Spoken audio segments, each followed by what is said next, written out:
Publish. Oh, hey, hi. Yeah, you did wander into the right place.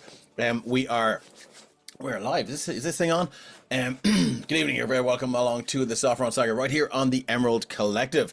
My name is GM Dave and I'm the creator and Dungeon Master for all things Sopherone. Now, this is episode 74 of the Sopherone Saga. And do you know who else is 74? Don't answer everyone in chat in the game because I already told you. But it's none other than Kurt fucking Russell. So I'll be giving a free point of inspiration to the first person to score a critical hit with a missile or thrown weapon who says, it's all in the reflexes. Now, before we kick off with tonight's episode of the Sopherone Saga, we have a few things to get through first.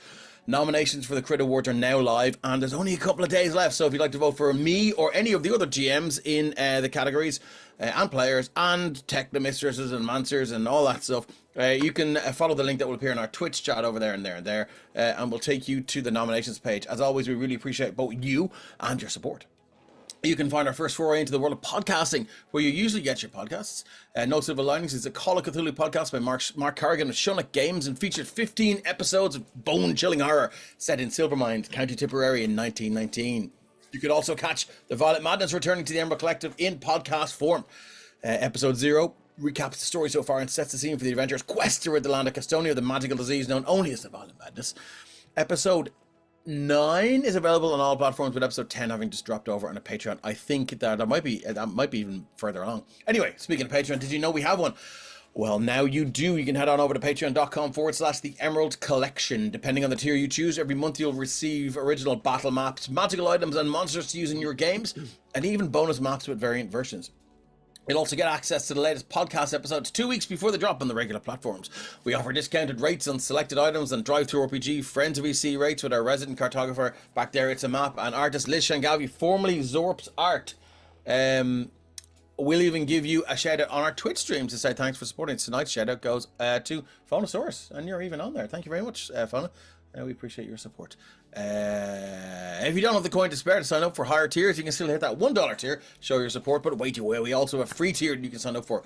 You'll receive some free gifts for doing so, and some of our GMs have been even known to drop some of the maps they use in the one-shots for folks at the free tier and above. So head on over to our Patreon and check it all out. When he's not streaming with the Emerald Collective, you'll find our very own Rhino down there I think, over on twitch.tv/DRange Rhino for all kinds of mischief as he plays various games from first-person shooters to platformers. Everyone's welcome. If you haven't already, please give our friend Rhino a follow, and if you can afford it, a sub over on Twitch. And of course, we'd like to extend a big EC welcome to Rhino's army. You're all very welcome over here. Ryan, did you say you're doing a drinking stream tomorrow? Yeah, so one of the people I play with hit their follower goal, and their thing for their follower goal was that they were going to do a drinking stream, of which I somehow got dragged into as well. So, right. Essentially, it's going to be a case of for every 5 subs or 1,000 bits spent in the channel, I'll have to do a shot. So, depending on how messy you want to see I am, might be worth dropping by tomorrow night. Is it my credit card? Where's your credit card? Yeah, I was going to say, is this are we close to the sub rollover though? Well, if you want about from Twitch, it's month beginning to month end. So you've timed this right. So you're not going to have a load of rollover subs just dropping in the channel, this will be the next one. Yeah. You fall on your ass in about fucking 5 minutes when everyone's sub renews. Yeah. Oh no, I don't have to worry about that. Okay. It's more the people that want to come in and watch me absolute drown in whiskey. Oh, lovely. Okay, excellent. And what whiskey? Yeah, I was going to say. Well, great minds. Well, I've got 4 different choices, so I'm essentially going to ask chat to pick which one they prefer. Essentially, I've got Bullet, Jameson, Glenfiddich, I think. I can't remember what the other 2 were. Nice. Okay. Yeah. So Catarata, welcome into chat. Good to see you. You're going to watch Rhino. Breakfast is in there. Good to see you. Nice to see you on your end. We got some folks dropping in now. Always good to see you guys. Thanks for coming in. Now, I think we'll meet our wonderful players and find out a little bit about their characters. Phona, I'm going to start with you. Tell us a little bit about you and who you're playing tonight. Hello, I'm Phona, or Phonosaurus, and I am very cleverly disguised as an adult human. And I play Scales, who is currently pretty much frozen in place, like a very pretty dragonborn statue. Yeah, he is not the brightest, but he is very lovable, and he's here for a good time, and hopefully a long time. Oh, well, I mean, look, there's only one way to find out what's going to happen with that. Thank you, Phone. Next up, we're going to go with Carrick. Carrick, tell us a little bit about you, what you do for the Emerald Collective, if you run games or playing games, and so on and so forth. Hey, of course. Yeah, I'm Carrick. I play Ren, a resident transmutation / pyromaniac wizard here on the EC. I'm also the stream GM for Arcane Adventures in Andromedas and a number of one-shots over the last year and a bit now at this stage. I play in majority of the games at the moment. I'm here in Sopherone. I am a guest character in Rebirth of the Graven King. I am also currently on the Daggerheart mini campaign, which we have coming up on Sunday. So you'll see me around. I'm here fairly regularly. Yeah, shit, we have Daggerheart. Excellent. Okay, thank you very much, Carrick. Next up is Joe. Joe, who are you playing? And tell us a bit about your hobbies. Hello, I'm Joe. I don't have any hobbies, unfortunately. I don't have any vehicles of note or not even the rocks. Nothing. I guess I kind of draw sometimes. No, I'm kidding. I'm Joe. I like rock climbing. I used to have a motorcycle, but that's no longer a thing. Recently I've been getting into game development. Nice. I've made a little thing. It's not real pretty to look at, but I like it. So that's most of what I do when I'm not doing something else. And yeah, I play Robert. He is a human rogue. And he's quite proficient at throwing things. So maybe I'll be the one to deliver the line today. Maybe, yeah. I mean, you almost drowned last episode, but look, more about that later. Splash wind, like. Yeah. I Thanks take very no much. responsibility for that. Thank you very much, Joe. Stephen, you're up next. Oh, well, good afternoon. I am Stephen, your paladin pal here on the Emerald Collective Twitch and also on the Discord. And this evening, I'm playing Oryxium Grim, the stunned half of the Brothers Grimm. So he doesn't really have many thoughts to share this evening other than... Excellent. Thank you very much, Stephen. Last but not least, Ryan. Hi guys, I'm Ryan, aka Deranged Rhino, as you've heard already this evening from Dave, our wonderful DM here this evening. I'm going to be playing the other half of the Brothers Grimm, Mazelu Grimm. I am a cleric of the life domain, to the one, the only true god there is, which is Bahamut. And I am on a quest to protect the Golden Child, and that's all there is to it. Okay, now thank you very much, gang. I think let's dive into a quick recap of what's happening in Sopherone, and then we'll get straight into it. Arriving in the winter city of Artax from the small town of Templetown, our heroes were secure in the knowledge that they'd beaten the nefarious agent of the crown, Valder, to an artifact of great power. In the temple high above the town and hidden it in the astral plane. This artifact, however, had begun communicating with the party's wizard Ren, promising great power, shitty cantrip, if you would only travel to an area high in the mountains above Artax and recover another artifact similar to the first but not exactly the same. Accepting the deal and receiving a small amount of power as a reward, shitty cantrip, Ren had second thoughts and a while later reneged on the deal, thus severely angering the entity. Can't hear Ryan very well, says Ojo Streams. Maybe move your mic a little bit closer. That's cool. Thank you very much. Meanwhile, Valder arrived in Artax with the necessary paperwork for the Temple of the Platinum Dragon, the same temple of two of the party members, the Brothers Grimm, to reapply for permission to operate in Sopherone under the King's good grace. Surely a punishment and a show of... for fuck's sake, lads. Surely a punishment and a show of power designed to put the party in their place. In an effort to keep them out of trouble, the Temple sent them to recover a missing shipment of adamantium that was supposedly being escorted by the Temple Guards. I should change that, really, sometime soon. That they were sent to find the guards and then the adamantium, in that order, I promise you. On their way to the mines, high in the vertex crooks, the party spied thick plumes of black smoke across the jagged peaks of the mountains that could only be coming from an utterly destroyed Temple town. Surely an act of vengeance on Valder's behalf, and was subsequently confirmed after a very, very gloaty sending spell. After learning that the Temple Guard had been stunned into submissiveness and abducted by a group of Mind Flayers, the party set off into the adamantine mines in hot pursuit, eventually finding their way into the Underdark after several days of travelling.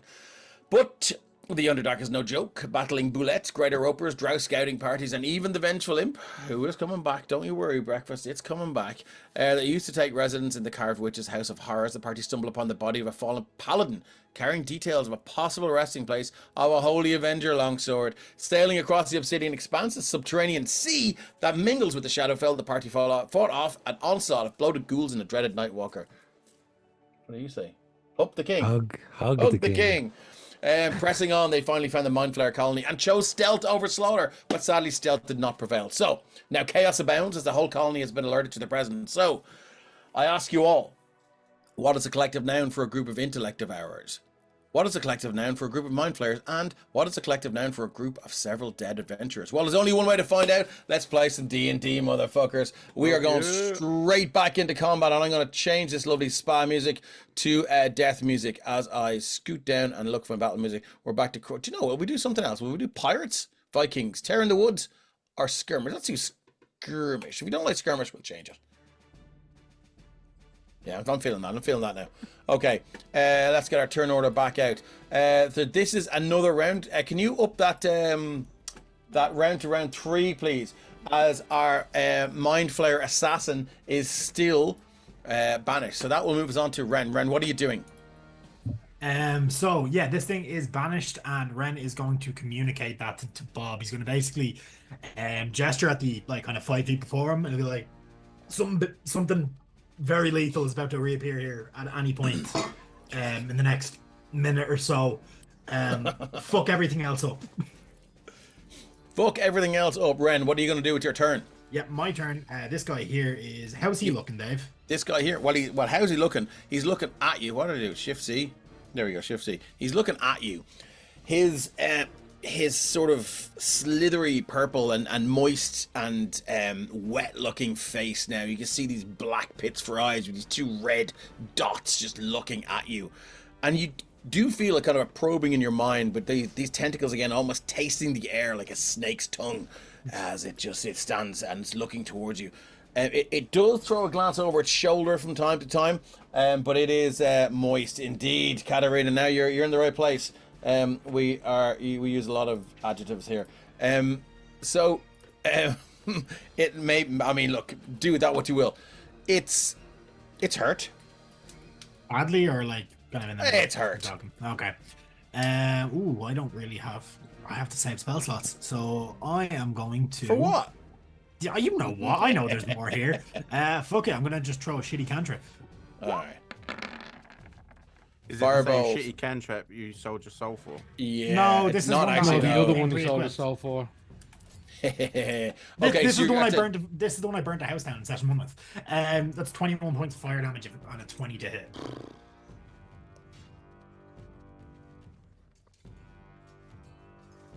Like how Ren went from I didn't burn the house down to I burnt the house down. Yeah, it's going to take that 20 points of fire damage. Yeah, okay, so as this fireball sails across the room, lighting it up now. It's quite dim here. You see these weird and eerie shadows be cast by the firebolt's trajectory, almost sort of shifting them across the room.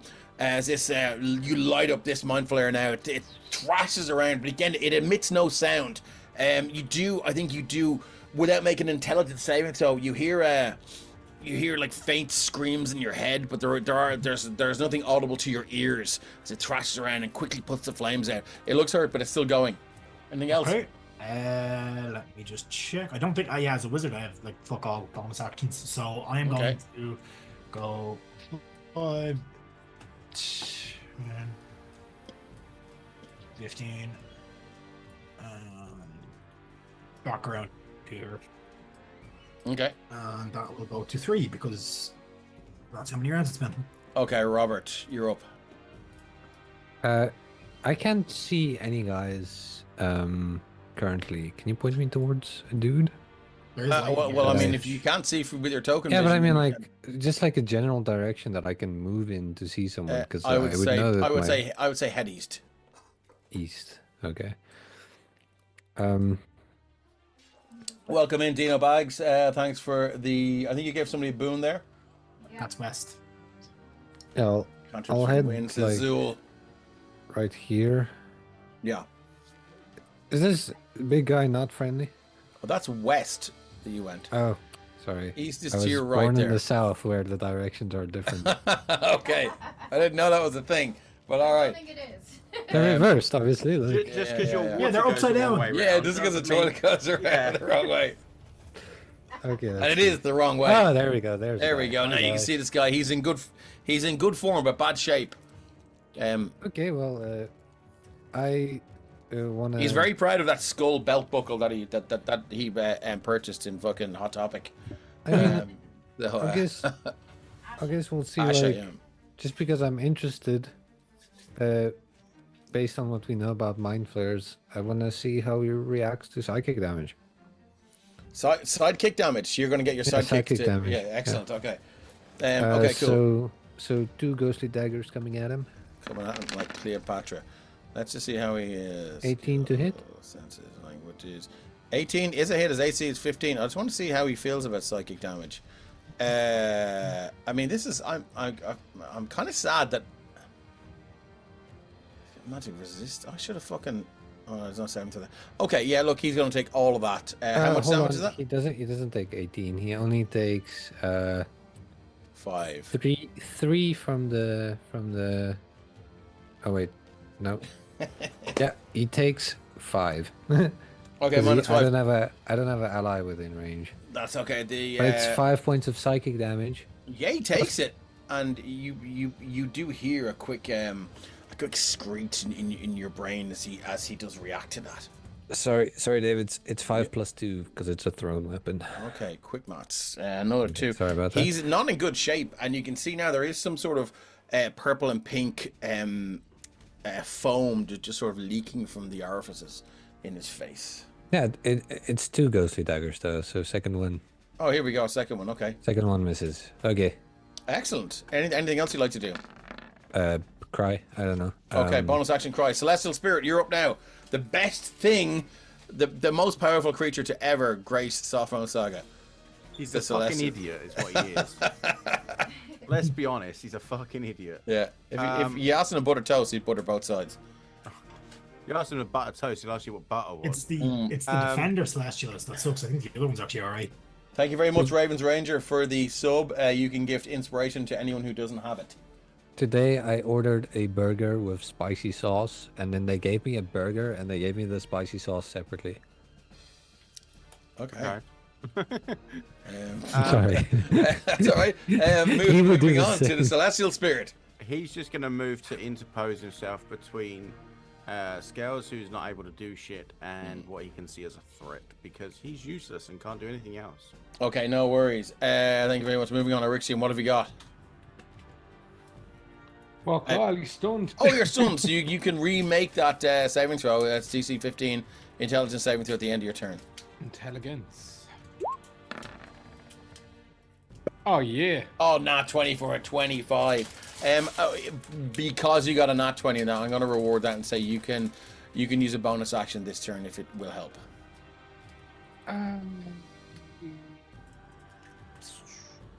He will go 5. You can move through ally spaces, can't you? Can you move in a bonus action? Oh, sorry. No. Yeah. Brain fart. No, no bonus okay. action. All done. Okay, no worries. Thank Cool. Moving on to Bob. He is gonna. He just. So our deep gnome paladin here is just he's head to toe clad in this gold and silver armor, and he Dave looks like he's missing inspo. I am.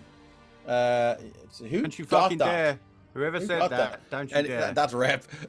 Okay, so he swings along. He drags up this longsword, showering these sparks along behind it, and he goes, "Boy, you mine, you slag!" And he runs for 5, 10, 15, 20, and he's going to unload on this Mind Flayer with melee attacks, not coming at you like Cleopatra. Boop, boop. 2 attacks with a longsword. 25 and 18, both hit. Boop. And a boop. I should have my extra damage in there now, Stephen.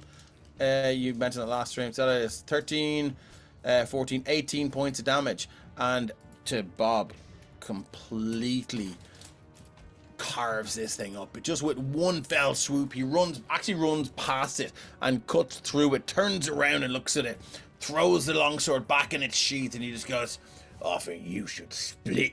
And you just see it go, it's completely chopped in half. And he looks around to see if anyone heard that, but I don't think anyone did.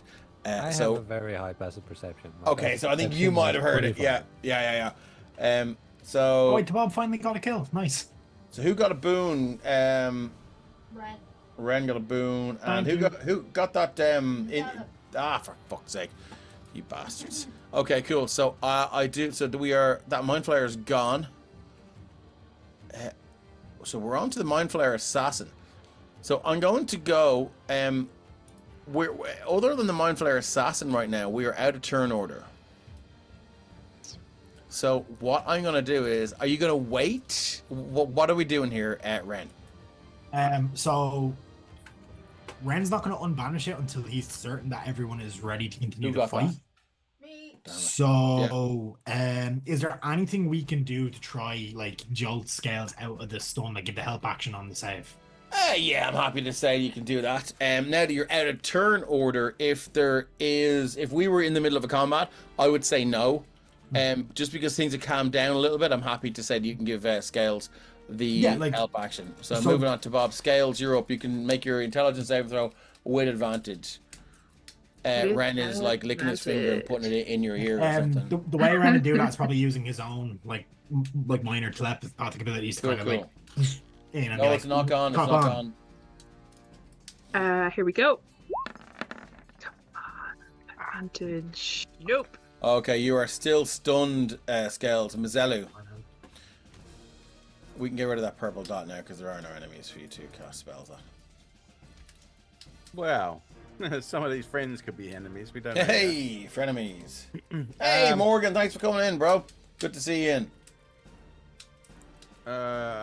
Fuck. I'm going to grab Scales and drag them next to Arixium, because although Arixium's not really able to do shit right now, I'm assuming his aura is still in effect because of his godlike abilities. Nice. Okay. Did Arixium not unstun though? He did. Yeah, but your aura. Like his aura is still there. Get to Bob over there then. So the idea is that it might give Scales a bit of a boost when needed. So yeah, that's my turn, is to do that. Okay, I love that. Darak, is Darak doing it? But Darek's gonna dismiss this fucking stupid creature that's fucking useless. You still owe the Temple of the Raven Queen a grand. Fuck them. He didn't deliver. He fucking did. He fucking did. He did it. You don't get to define the terms of delivery. But I define the terms of which I said. Which is what? We'll wait until the wording comes out properly, but Okay, I'll have to look back in the stream. I was quite tricksy with that one. Okay, cool. Moving on. We are up to round 4, please, on the round counter. Mind Flayer Assassin is still in some extra planar space with the girl from Ipanema playing. Longest elevator in history. Yeah. When creatures are banished, do they lose all their actions? They are incapacitated. Cool. So if they're like raging, they lose their rage. If they're concentrating on something, they lose that. I think the concentration, if it's on themselves, I think it lasts until they're like it uses up. Well, I think it doesn't really matter until we find out what happens at round 10. Yeah, no, I was more worried about the country being like, I'm back. No, he is trapped there for the whole. So look, you guys have another 6 rounds. That is, what is this? 36 rounds, yeah. Ren will suggest to the others that Scales looks pretty rough.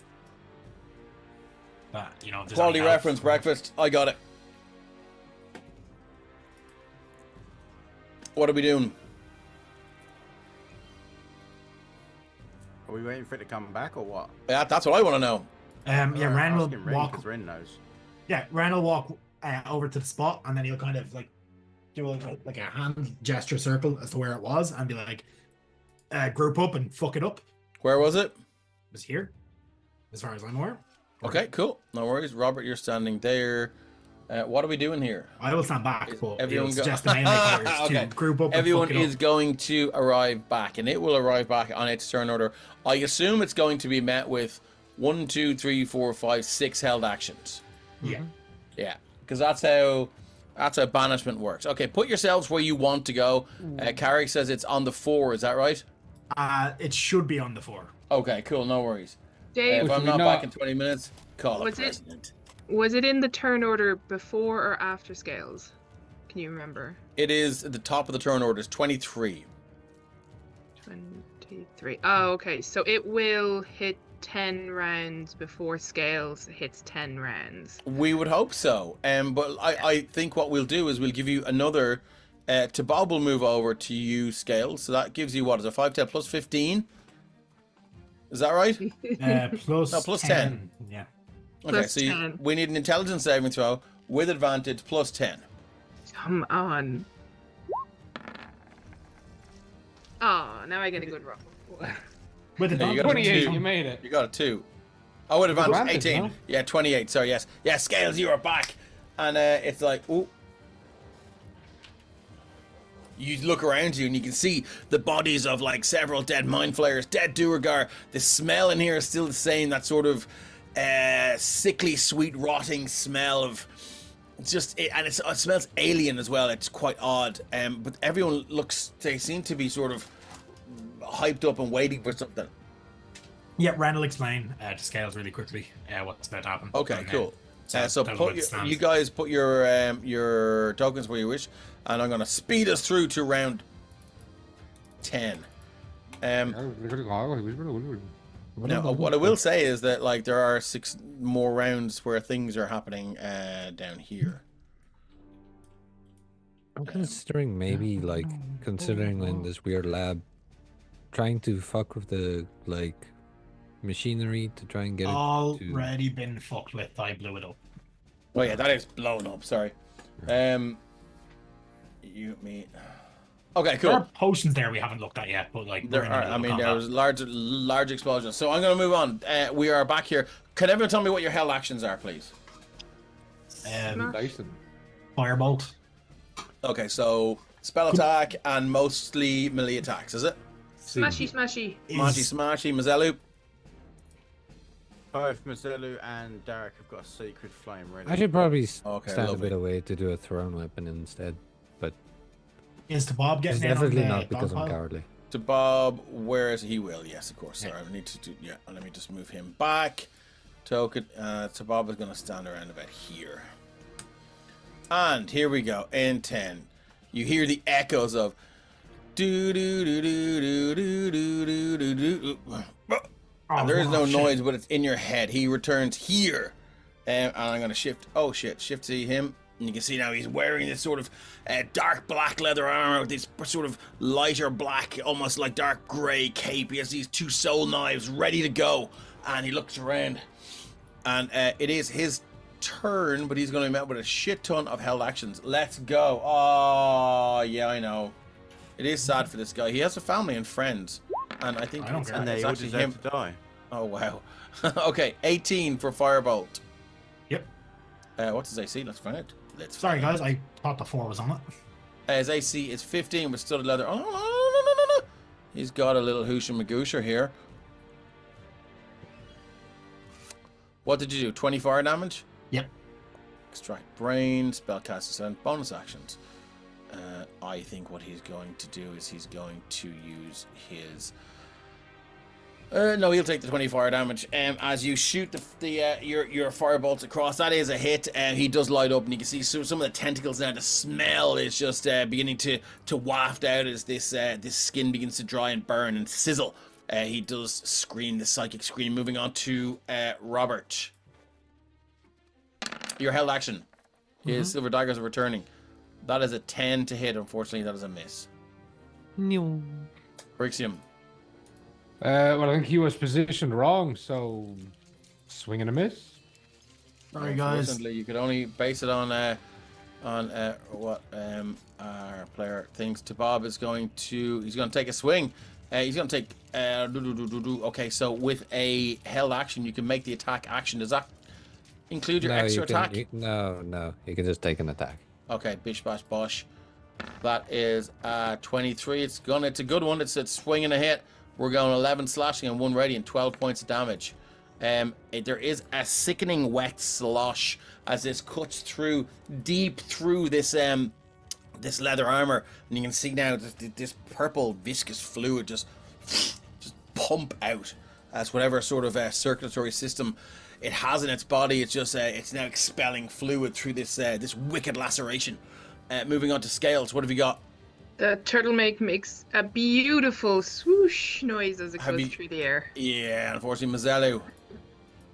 Okay. You dropping the Sacred Flame? I am indeed. Okay. So deck save, please. Deck save coming at you. Like a Cleopatra. He's got +6 on this. That's a not 1 for a 7. How does that sound, Ryan? It sounds like 17 points of damage. Oh, fuck. Okay. And that's 17 radiant. 17 radiant. Indeed. Okay, yeah, as this Sacred Flame drops down now, even just further crispifying this poor Mind Flayer assassin. And we are back to Darek. Darek, what's he got? A Sacred Flame as well? He has indeed. So that's another deck save. Deck please. save. Here comes this +6 on this. Couldn't be another one. 15, so he fails. So that's 15 points of radiant as well. Oh, hold on. What's the save on this? Magic resistance. What's the DC? 17. He does have magic resistance, sorry, yeah, so that's a 24. Oh, okay. Well, in that case, he's. I forgot okay. about that, thank you. Okay, cool.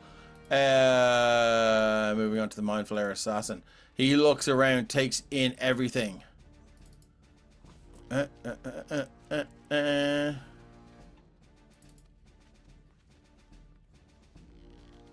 going to use his movement to go 5, 10. He's not leaving anyone's reach. Oh, hold on a second. Using your held action as a reaction, so nobody who was in his reach can use That's reaction. true, yeah. So he'll actually move there, that's true. Now he's going to go to... What am I? I'm moving a fucking dead Mind Flayer. He's going to move to there. Do you know what? Let's get rid of these guys. Move him up here. He is going to use his Mind Blast. So don't anyone make saving throws yet. I'm going to go through everyone here. But it will be 17 points. Now for fucking Jesus sakes. Okay, here we go. So as he looks around, you can see these thick sort of oval eyes, these black gem-like eyes with these sort of red pinpricks looking around, and they are widened. You can see now there's the body language suggests panic and stress, but he is going to unleash one Mind Blast at you guys. Sorry, my turn order's gone. Where's my measure tool? It's the one with the ruler, right? Here we go. Boop, boop, boop, boop, boop. That's a fucking thing. Let's go line. Cone. Okay, so let's go. Let's see how many we can get here. We definitely getting to Bob. Can we get both of you? Oh, look at that. We can get to Bob, Robert. Let's go to 60 anyway and see where we go. It's everyone but Dark. That is everyone but Darak. So I need a DC 15 intelligence saving throw. You're going to take 17 points of psychic damage and be stunned for the next minute. Points its hand out, and you just, again, you feel it. You see what looks like a heat haze. Scales. Oh my god! You made a fucking 19! Robert gets a 17. Erixium 17 plus 20. Ren 17 plus 5. I don't have the +5. I'm not actually within range. I just have 17. Mazzellu, you're up. Fucking hell, lads. So yeah, you can see as it turns around, it looks around, it's looking to escape this its inevitable doom. You can see it holds out this hand, and again this weird cone, and it looks like a heat haze, almost like your vision swims and just gets sort of jumbled and warped. And that is, he's going to continue his movement. So he went 5, 10, 15, 20, 25, 30. That is all he can. Actually, he's going to use his bonus action and dash 5, 10, 15, 20, 25, 30. Sorry, he's going to be there. That guy's going to be there. Open the fucking bin. Okay, moving on. Ren, what are you doing? I'm going after it. You're going to chase after him? Yeah, I can see him, and I'm going to hit him with another firebolt. A firebolt, roll to hit. Because I'm saving my spells. Where is it gone? Firebolt.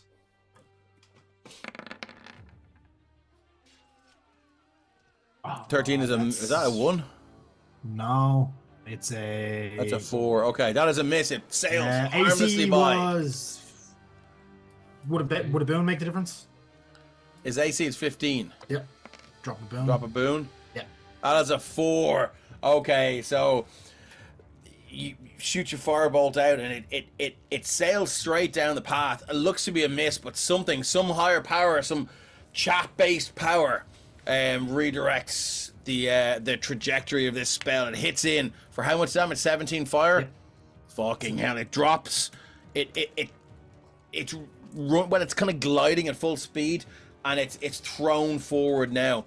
And it sails across the floor. It's prone, but just for descriptive purposes, and it gets up. But Ren, that's it for you, Robert. He's still up. You said. Yeah, he's still up. Okay. This stage, he's kind of wishing he wasn't. I'll run after him because I don't want him to get away. Okay. Run after him, so. So See what you got. get up to there. Thank you, everyone who's watching us. Has made a 7th in English-speaking D&D Twitch right now. How far is he away? Hey, 30 feet. 30 Wait. feet. What's happening? Are we getting some ghostly daggers are returning? No. No. I have to check first. Sorry, what the range That's is okay. on the silver one.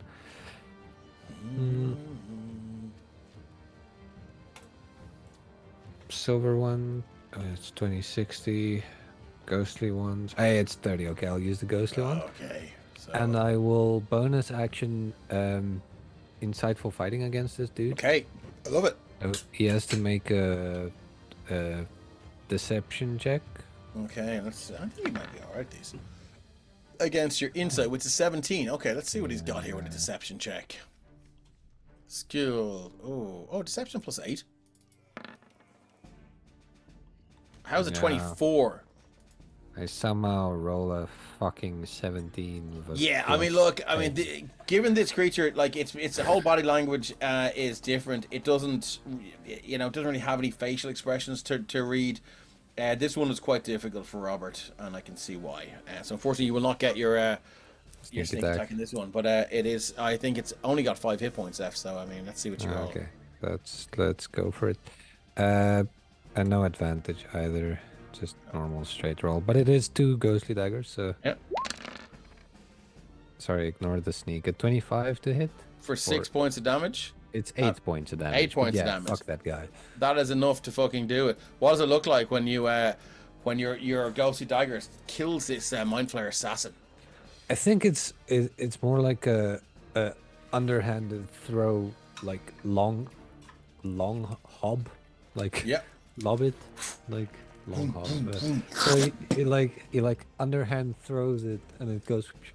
Oh, and then nice. Okay, I falls like it. I back like in it. his Yeah. head as he runs, and he just Yeah, with scatters a onto the ground. dull thud and a squelch, and all the Big Trouble Little China quotes in chat No have squelch, made me there's very no happy. It sails and it just opens up this crevice in the back of its head. There is no skull of which to speak, but it does. It opens up this wet sort of it's wet fleshy hole. Not like that, Robert. And it drops to one knee and then down. You can see this thick purple ichor begin to spew out from the hole. It is gone. We are going to stop the skirmish music. If we can fucking find it, there we go. And I think it's time to get some. Do you know, we go. I'm not going to do the old. What do I do? I'll do Barovian Castle. Mummy's Tomb, I think, sounds nice for around about now. Yeah, man. Let us know if the ambience or the music is too loud, guys. So as you look around this, I'm going to clear the turn order. As you look around the remains and this sort of entryway to the Mind Flayer colony, you can see now to your northeast this large sort of maybe 10-foot high bookcase and cabinet and shelving unit is there. There's a lot now. It's been heavily damaged by firebolts and fireballs and things like that and all sorts of stuff. And I'm gonna turn the music down a little bit. Sorry, it's a little bit crazy, a little bit cross oak. on the left, there is some sort of study table here. This was a contraption that has been utterly destroyed by spells, and there are a few potions that remain here on this thing. Down to the south, there is a dead intellect devourer and a single door there to the south. To the left, to the west, where Darak is, looks to be some sort of weird thing with glass tanks that can currently contain 2 humans, and in the bottom was some sort of bath that has what looks like a human being healed. It's very hard to tell. On the right hand side in the east, as you walk through there, Ren will be the closest. It looks like this looks to be old dwarven, possibly an old dwarven outpost that has been captured and sort of repurposed. And you can see there is a number of sarcophagi and weapons racks there. If you follow the path further east, it juts south. That is somewhere you guys have not been. The floor is yours. What would you like to do in this creepy place? I'm going to listen in on this door and see if I can hear anything behind it. Okay, give me a perception check. 11. Let me 1 second there as I open this thing's character sheet.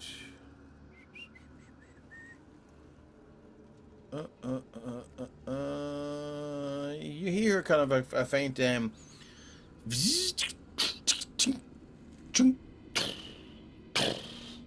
sound of metal, and it stops. 30 seconds later,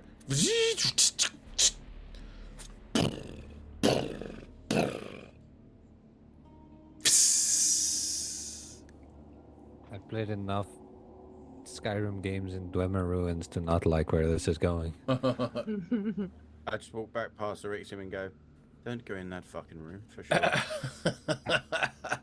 Okay, what are the rest of you guys doing? Scales was standing right beside the table full of what was left of the pretty colourful baubles. So he's going to Okay, take potions something here. Yes, through. there is a table full of potions. There's purple ones, there's blue ones, there's green ones, there's orange ones, there's white ones, there's black ones, there's turquoise ones, there's other colours. What would you like to do with them? He's going to pick up a purple one. Yeah. Is he gonna drink it? No, he's just going to Okay. pick it up in one hand, and he's going to find one of the turquoise ones in the other hand, and he's kind of wondering, a little bit of his brain is wondering at least, what kind of a color would happen if I mix these two together? Well, I swear to God, chat know Nine exactly colours. what's going on with scales, because try to say mix them, make rainbows. Cocktails. So yeah, no, I think is there anything on the table that's like an empty cup or an empty jar or There a certainly bottle? is. There is a couple of beakers and reagent flasks and stuff like that. And Oh yeah. Scales is gonna make a potion. okay, cool. By So what pouring colors these two. are you gonna mix together? He's gonna mix purple and turquoise together. Okay, can I get an Arcana check, just for the crack? Oh, okay. Yeah, Arcana. And then Boop. if the Arcana's good, 9. it's not.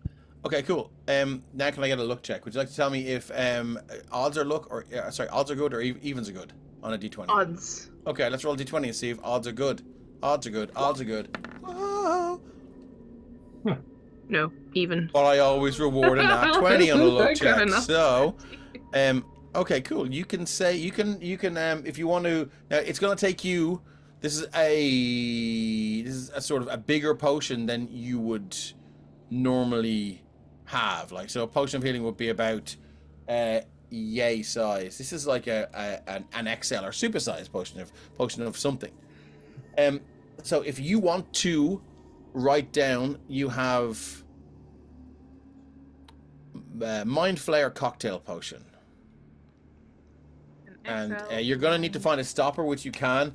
Katarina says boom, and then breakfast says goes the dynamite.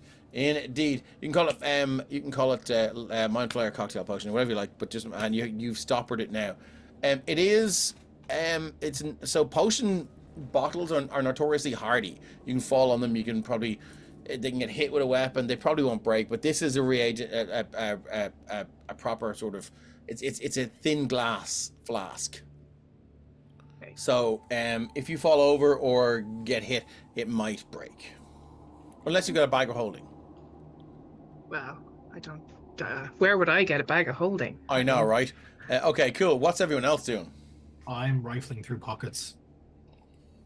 Hey, that's Checking my for job. information. Where are you right now? I am over by the assassin, first of all. Because Okay, that guy, assassin, I have yes. beef with that guy. I'm checking Mind for Flayer potions, assassin. checking for anything useful.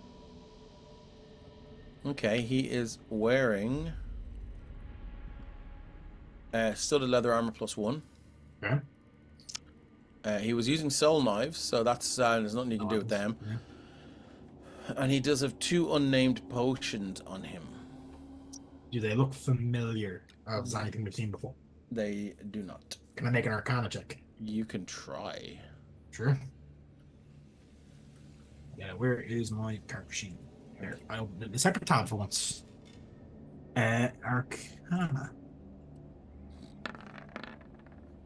That is 13. Hard to tell. Alright, I'll take them. What about the guy beside him? So you got anything? The Mind Flayer, I mean, these guys, these regular Mind Flayers, they don't seem to have much on them. I mean, oh, what's after happening here? I'm after going out of my fucking... that's weird. I just got booted out of the game. Give me 1 second. But anyway, these regular Mind Flayers don't really have much to write home about. He does have that cool sort of Ashes stroke Hot Topic skull belt if you want to take it. It's not magical. Nah, Raz no interest in that. It's probably covered in Mind Flayer goop. It is, but you could press it out. It's pretty fucking goth like. Hold on, let me just. Yeah, they'll take it and throw it to Dark maybe because death. Look at that thing in the middle. See that? That's pretty fucking badass. Yeah, we'll give it to Dark. Regular flare, burn, regular flare. Okay, cool. Derek is it? He's pretty impressed with that. That's it for you, Ren. Are you want? You can check this guy here as well if you want. Just for yeah, like Ren's gonna kind of work his way around the bodies. Yeah, so this is the Duergar Sergeant. Excuse me, has scale mail and a shield. It's Duergar sized. It also has a war pick and a javelin, and it has 80 gold pieces on it. Yep, 80. Take the gold. There are a number of old dwarven weapons here, and there are two sarcophaguses. Sarcophagi. Is that the sarcophagi? I'm the sarcophagi. So they're there. They look to have not been tampered with, if you'd like to. But I think the more important thing is there's a prison door here. Where's the door? Oh, that's it. Just here. So just... Oh, there. Okay. Now. Yeah, that's pretty much it. Ren will take the gold. He'll start working out working them into different piles on one of the tables here, just to separate them up. Right. Let's go to Mazella. Mazella, what do you do? Well, once I know that that's all happened, I'm actually going to go into this room. Yep. And see what the deal is with this guy that's in the pool. Okay. So it looks like these purple tanks are they're maybe about 10 foot high. They're wide enough to wide enough. Has this music stopped? Nope. No. It has for me. It's not going to refresh. That's why. It's wide enough to hold a fully grown human, and in there you have 2 fully grown humans. They seem to have this what looks like some sort of what I'm gonna do is I'm gonna stop the music and I'm gonna start it again because I can't hear it. It's fucking not giving me the good vibes that I need to make this spooky. There we go. And inside you can see they do seem to have these sort of purple looks like some sort of purple gel or I don't know, it's some sort of purple viscous fluid over their mouth and nose, and they seem to be unconscious. This fella here in the tank, he looks to be, I mean, he's a Bahamut Temple Guard. They all are. You recognize him. Okay. First, He looks to be like he's being healed. Okay. That's Simon. Simon. I'm gonna check to see if they're actually alive. Okay, so you can reach into this bath here. It looks to be like, it's weird. It's like, it seems to be fashioned and made out of bone. and there are some sort of thick lumps of viscera and flesh that make up the frame of this bath. And as you look in, there's a faint and small bubbling, bloop, bloop, bloop, bloop, bloop, and small like surges of small bubbles. But it looks like whatever happened this guy, like maybe he was hit with acid or something like that.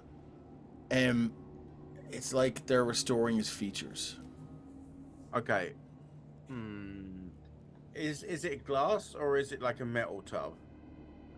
No, it's made fully of bone and sort of this fleshy, visceral substance. But you can reach in from the top. It's not covered at the top. No, it wasn't that. I was thinking about kicking in the side to let the water out.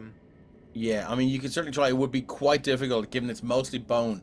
But there are like a number of like thick rubber tube. Well, like rubber. They look like rubber, but like thick tubes.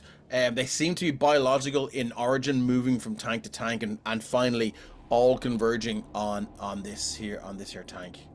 Can I take a swing with my hammer just to see like if there's any give in the bone on the side? Yeah. Do you want to roll damage? Let me roll.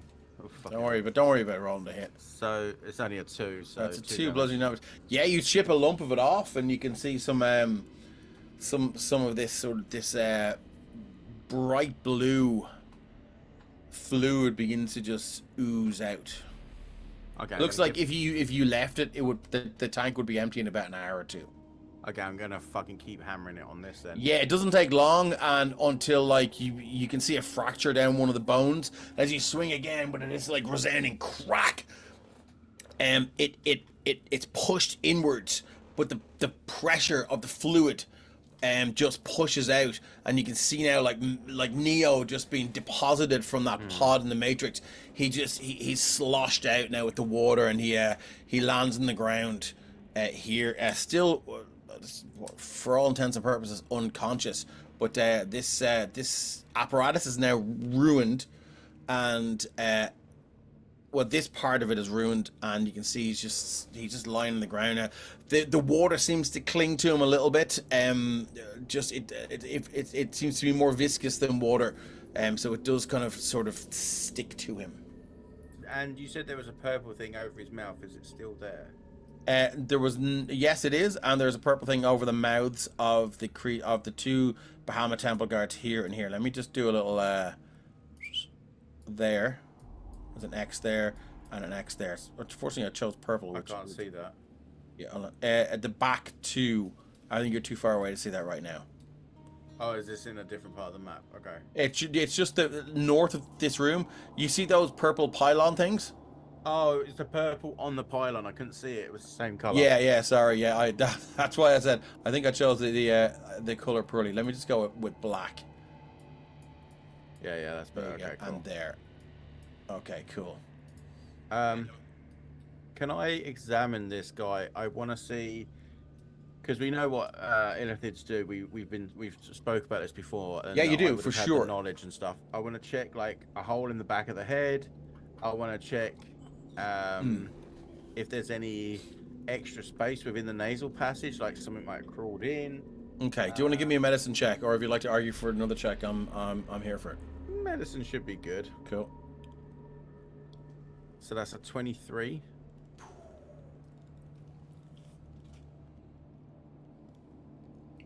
You have a boon, and I'm just saying you can add to it if you want. I'm not saying you. Do you want to give yourself guidance? You got guidance. Oh, I would have definitely done that. Yeah. Whack a bit of guidance on. So that's a 2. 25. Well, I mean, look, that's okay, Mazzello. As you examine this Bahamut Temple Guard, so he's completely naked. There's no clothes on him. You remember he looks like one of the guards, Martin, but he looks like he was hurt severely, like with some sort of acid damage or something. The whole body looks like it's sustained acid damage. And as you go over, his body with a fine tooth comb. You check the back of the head. There's no marks of and the nasal passage. There don't seem to be any marks, that would suggest implantation of any sort of illithid tadpole. And you find yourself, like, after a thorough examination, you find yourself pacing. This room, up and down, north to south, trying to think. And you know, people might be coming up to you, but you're just like, give me a second, I need to think here. And you stop. I'm gonna move your token if you don't mind. You stop here, and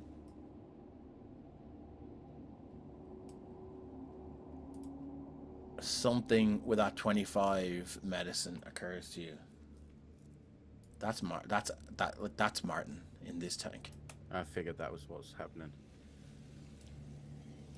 I walk straight back over. The eyes begin to open. So 17 for 11 points of damage, straight on the cranium. 17 hits, 11 points of damage will do it. And in that split second, the eyes do open and he recognizes you. And you do see a look of relief. And, like, he really believes he's been saved until that final moment when the Warhammer goes up and you just bring it down. And the skull is barely formed. And it's like taking a lump hammer to a block of warm cheese. Yep. Splosh. And he is lights out, all out. I just look back at Erixium. We can't let any of them leave. Oh no. Any of them? Does this have a tag? Does he have it, like... I know there's no such thing as, like, dog tags necessarily, but he'd have, like, a patch with his name on it as part of his dress wear that he would have been in. He was in. He was completely naked. There was This no one. dress. Oh, this one? Yeah, but, no, okay. he is also completely naked. They're all naked. None of them have Yeah. their... No. Okay. I'll have to look for that afterwards then. And I walk up to the tank with where Erixium is, and essentially I'm going to take my time and give a prayer as I do, because I don't know which ones are real and which ones aren't. And You're not going to spend the time to find out? it's too much of a risk. It's too much of a risk. This is circa Ellen Ripley in Resurrection. But it's This room also was burned. also circa a very, very similar decision you made at the very start of this arc. I'm still holding the mark for it as well. You are, yeah. At the entrance to the mine in the cabin when you took one of them out. It doesn't take long. You're gonna take out the two in these tanks. Thanks for the lyric rep. Yeah. Okay, Erixium, are you helping or are you leaving the dirty work up to your brother? No, it's not dirty work. This is cleanup. Okay, no worries. So you're helping. Yep. Okay, doesn't take long. There's like the Warhammer, especially just with that point on the other side. Oh my God, no! Please, what is that? Don't tell me. All the Big Trouble quotes are coming out tonight. Hey, Sticks, you're very, very welcome in. As you reverse the grip of the Warhammer, so you got the point in the back, and it easily pierces these glass tanks that are sort of connected together with these red, green, and blue tubes or wires. It's hard to tell, and the bodies kind of slosh out. One of them sloshes out here, and let me just copy this guy and bring him over. And as he sloshes out, he wakes up fully, pulls the thing out of his mouth, and he goes, by the gods, you found us. Rixia, Mazelu, it's James. Thank the gods. Let's get out of here. Thank them yourself. What? He's not repeating it. Slash. Thank them yourself. This is hardcore shit. And yeah, are you gonna answer? No, no. And yes, they're easily. I hate to use like a sort of a clean term, but they're easily neutralized, and they're also quite easily murdered. And yes, you just they do look shocked. They look betrayed, and like one of them sort of wriggles away, and Eryxium, you have to follow him and chase him down with the blade, and he goes, "They got to you. Of all the heroes in the temple, I never thought they'd get to you two."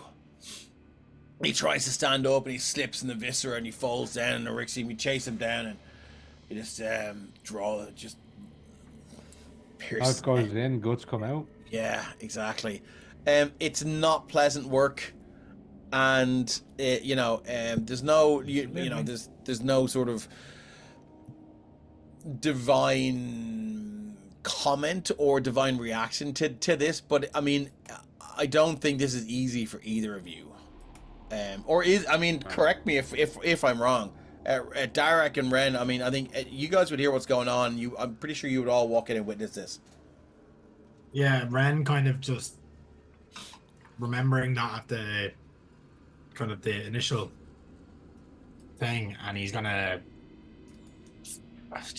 of stands there and he's like thinking again. He's like, I could have verified. Like, he's not saying it out loud. He's just thinking in his head, like, I have the ability here to do it. So he's looking at the two a bit differently in this moment. Okay. It's a bit intense. Yeah, it is. It's a hardcore moment, like, and I if we have time after the stream, I'm interested to discuss with the players whether this is all just business or, I mean, because you have to know, like, that if you know they're clones, or you suspect they're clones but don't know, I mean, there is the possibility that you are just cutting the throats of good men and women. Ren will, however, walk out and be like, I can help clean up, and then offer to burn the bodies. Okay, yeah, I mean, you can definitely do that. Thank you. Yeah, that'd be good. Yes, I think we need to destroy these chambers as well. Yeah. Do you? I can do that. You like blowing things up, so I figured you'd probably like that. Yeah. So, Ren is going to, first of all, just to see if this causes a reaction, he's going to reach out, touch one of the cables that are connecting these and like interlinked, and cast shock and grasp into it. And if there's any left in the containers, they're probably getting electrocuted. There are not. No, there were only two in there, but you do see that these cables or tubes, they do conduct electricity in a very, very serious way, and you can see. I mean, it travels through. There's no resistance whatsoever. It travels right through and then back around to you. You move your hand away just in time, because if you hadn't, you would have got probably the full effect of that spell on yourself. You have successfully destroyed whatever this apparatus was. And then he'll, when the others do leave the room, he'll actually mutter something under his own breath. For those who are perceptive, he will say kind of like a sorry Bahamut thing. Yeah. There's potentially his men, and he will click both fingers and just create flames, and then just spread both hands across the room and just fucking completely light it up. Okay. Not cantrips, but like sustained usage. Okay, so that's fine. So that's what's happening over the last 10 minutes. Robert and Scales, what are you doing over here on the east side of this? You're at the bookshelf. Scales! I'm kind of just making sure Scales doesn't press a button that blows us all up. You've got babysitting duty. Yeah. Scales did hear the smashing before the massacre, and he was tempted to go help smash stuff because smashing is fun. Yeah, he's good at that. But before that, he'd spotted the bookcases, and he'd wandered over, and he spent the time while that whole massacre was happening, checking like as best he can, because he can read, but he's not a brilliant reader. But he's looking for any books about Dragonborn, And also there's a little bit of his brain while he's kind of going like, is that about Dragonborn? Is that about Dragonborn? Is that about Dragonborn? There's a little ticker in the back of his mind going, is that one of Robert's books? Is that one of Robert's books? I That one like of to Robert's imagine books. that he kind of like thinks that it's happening in his head, but he's like doing But like, he's actually, is it's that like, one Dragonborn? Yeah. I'm just like, yeah. no. Oh my god. And anytime he sees a name on any of them that like looks anywhere like Robert or starts with an or, he'll go, "Oh, Robert's book," and then he'll just go, "No." So yeah, that's what he's been at. Is there any of my books here? We've got no, there are not, but I should say, if anyone is not in our Discord community, jump into our Discord community. We've already got breakfast and Catarata dropping in fucking memes for tonight's game, and I am 100% here for it. Okay, cool. Scales, can I get an investigation check? Do you know what? Give me investigation or perception, your choice. I'm not gonna sort of we'll for go with something like this. perception. I think we will, yeah. Yeah. Ooh, Look, 20. 20. There, you don't find anything on Dragonborn, but you do find a book that says Worms of Darkness, a treatise on deep dragons and shadow dragons. Yeah, he'll have lifted that book out as he found it, and he'll have had it kind of like tucked under one arm as he kept on going. And I assume he doesn't find any others, so he'll kind of be like, No.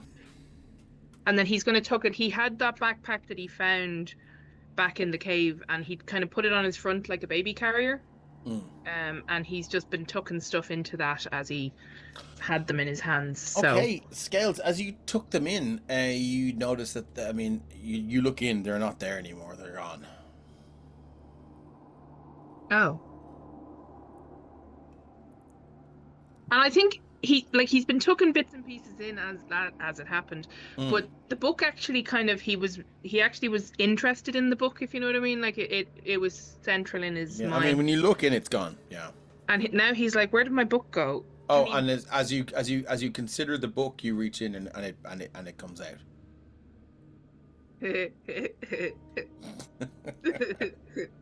So when he sees this, he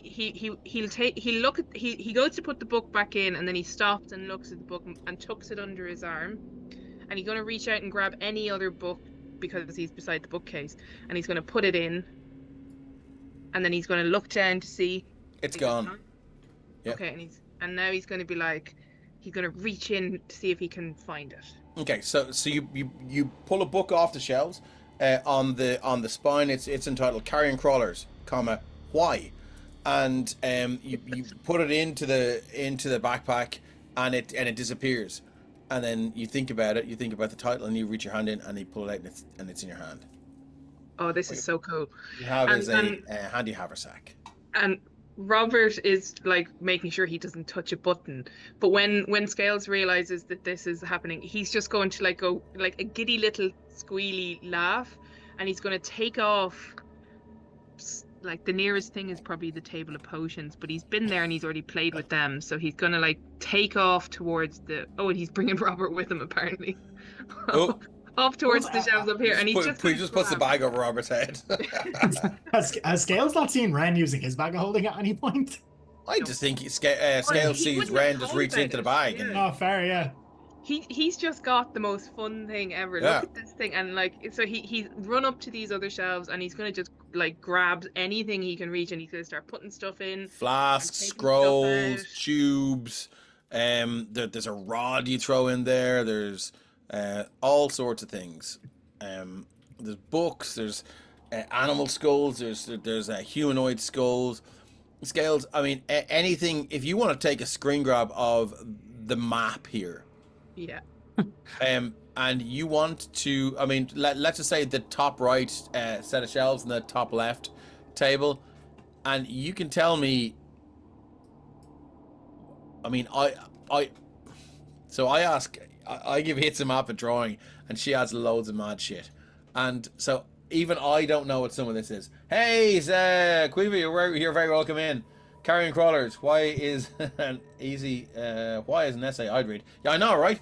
Nobody Girls, knows why don't why. you try putting your bag inside of Ren's? That'd be kind of fun. Or his inside of yours. Well, actually, just it's as Arixium and Mazelu come back out of the room, having just done what they've just done, and they're feeling like all you come back to see is Scales giggling madly to himself, while Robert's like going, "Oh God, what's he doing?" I can just And he imagine Scales being sort of here, and having just gone off the top of this fucking shelf and just scooped everything into the bag. Pretty much, and then like as soon as he like has finished, he'll start like reaching in to grab one or two things out, and he's like, "Just woohoo! This is so Yeah. So if you want to take a screen grab of the map, I'm happy to say all of those baubles and weird things are now in your handy haversack. I will, if you just type in haversack into the compendium, you'll find handy haversack or Heward's handy haversack. You pick which one you like. They're probably both the same. Can you see them? I haven't. Sorry. Do you know what? Yeah, actually, they should be in. Yeah, just type sack. It's funny. Hey. Okay, moving on. That's what Scales is doing. Robert, you're minding out. Bob is out here, and he goes, right. But this is around about the time you guys are smashing things up. So actually, Bob wouldn't have done that. Kate, can I get you to move the map over to Bob while you're investigating things? To Bob, I've shift pinged. I don't know if you can see it. Oh, hold on. I might have to give you vision through to Bob's token. Zip zap skibbity bap. Details. Sorry. Yeah, hold on 1 second now. Emerald Collective. Boop. Save changes. You should be able to see that now. Yep. Cool. So let's bring him over here. I'm going to shift ping. And you guys are watching the stream. Should be able to see Bob is standing at a gate. And you can see he's like, you boys all right? And, oh, sorry. I hear you. You all right, boy and girl? What's your names? And they're like, there's one of them is like, my name's Amanda, and I serve our Lord Bahamut. He's like, oh, well, you must be all right. Where's your equipment at? And then there's another guy. His name is James, and it's like Amanda and James. And James like, they took all our gear. It's further down in the, I don't know. They took it away. Be careful around their sarcophagus. It's sarcophagi. I don't know what they're called, but they're afraid of them.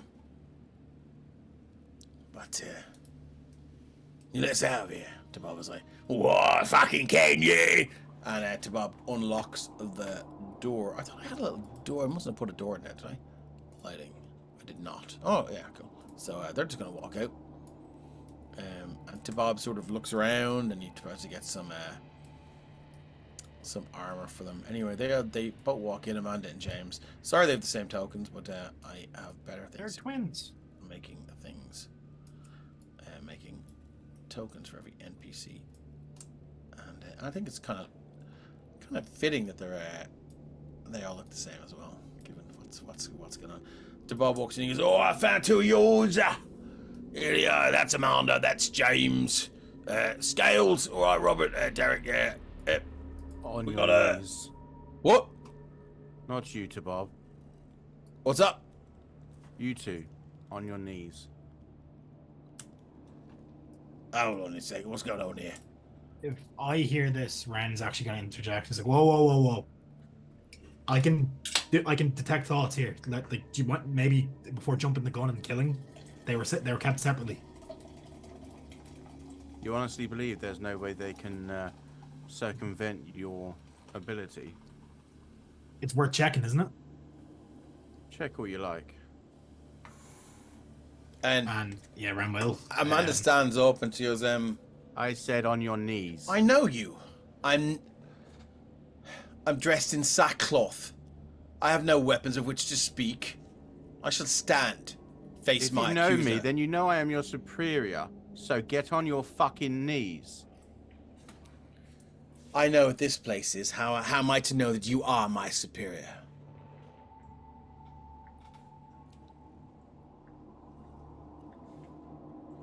Put it this way. You either get on your knees and listen to what he's going to try and do, or you don't fucking leave anyway. If I'm to be murdered, I'll die at my feet. What we're trying to avoid. Do whatever it is you need to do, wizard. Right. Erixium, if they resist, you guys have to go ahead. And Rand's Do going to reach not out. resist.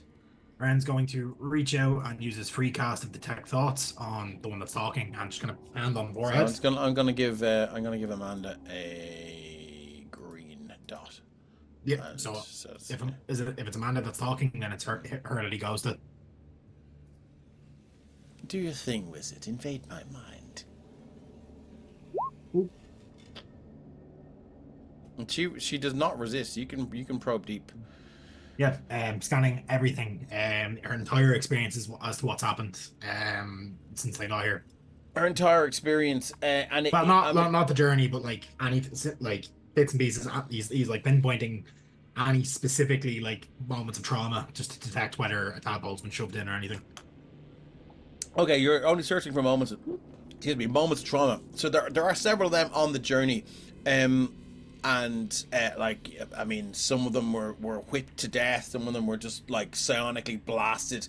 Their brains just completely turned to liquid and running out of their nose, eyes, and ears. The ones who were more troublesome, you get the sense of like just this: stay alive, stay alive, stay alive. Somebody will come for us, and if not, we'll find a way out. We'll return to the surface and tell them what's happening here. Mithrasma. Hey, Paddy Max, you're welcome in.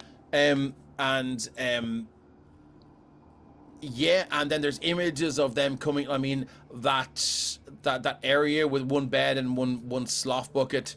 There's images of that was more densely populated, maybe like 5 people. And then there's 4, there's 3, there's 2. They never return. There's screams and just howls of agony around the place. Sleepless nights. It's a tough probe, Ren, and it's distressing to say the least. There are no. I mean, this is lived experience that you're getting. There's nothing to suggest that they've been implanted with any sort of illithid tadpole or anything like that. And these ones, from what I've seen, haven't been put in the tanks yet. No, there was no. No. Okay, so well, you didn't see who was in the tank, so that's up to Mazzello and Erixium. I would have seen the bodies, so. Okay, that's fair. Yeah. No, he hasn't seen in any of the replay that they got put into a tank at any point. Yeah, essentially, yeah. No, I think it's what he's asking. What Ren is then going to do? No, they have not been put into a tank. Is as he kind of pulls away, like this strand of energy pulls out with him, and he just kind of holds it in his hand, and then he's like, "Right, Mazzello, if you want to be sure I'm not making the decision," and he's going to hold it out to him. There are scenes of interrogation, though. You know what I mean? Yeah. Like just, yeah. Illithids coming into this this chamber where Tabob found them, and like just like these you witness these surges of hot psychic energy and this blast that just so similar to your detect thought spell, but I mean infinitely more aggressive and brutal. Yep. So with that, Ren is then going to immediately turn around and casting Code Thoughts which is a cantrip. It's the new one he got. Code Thoughts. That lets him basically display essentially everything that he's gotten from them out to somebody else if they want to interact it. So he's going to hand it's kind of like the way I'm flavoring it, it's like a arcane circle that's almost solidified with like a bubble in the middle of it. And Ren's going to outright just hand that to Mazzello and be like, "You make your decision based off that. I want no part in this." I love that spell, by the way. I have that for Phoenix. It's fucking brilliant. And then Ren is going to kind of walk over to this desk, like just smash some stuff off it out of his way and sit down Will I get loud sigh because that was You intense. sitting on the desk? Yeah. Yeah. I need to know what Robert, Scales, and Derek are doing. Forget about Derek for the moment. What are Robert and Scales doing? Bob is looking very like he might interpose himself between Orixia Mazellu and what might happen. Robert, I need to know what you and Scales are doing. I want to make a good old insight check to see if these two are trying to deceive us. Okay, roll your insight there and let me know what you get. Wait, which two? Ah, yeah, good question. Very Good question. These two. I wouldn't suspect my friends. Mostly. Well, I'm glad that you've gone from colleagues to friends. That's always a good step. Okay, give me your insight, please. Okie dokie. I just want to tick off advantage. Insight. As a sidebar, something I just remembered. Ooh. 29. Sorry, go on, Ryan. I was going to say, we got told last week that there might be the possibility of one of our companions coming back, and he's going to have to pay the Raven Queen 1,000 gold. And I don't. It's not me. Yeah. That's we'll talk about that off stream. But so you're with your 29 inside. They look. There is no deception here. There is no ulterior motive. These two look beaten, bruised, interrogated. The foremost demeanor on them is survival and a stubborn pride. Okay. They are proud that they're still alive. They're proud they've still made it. You don't get any hint of deception here from these two. Okay. Question. Good to know. Yeah. Scales.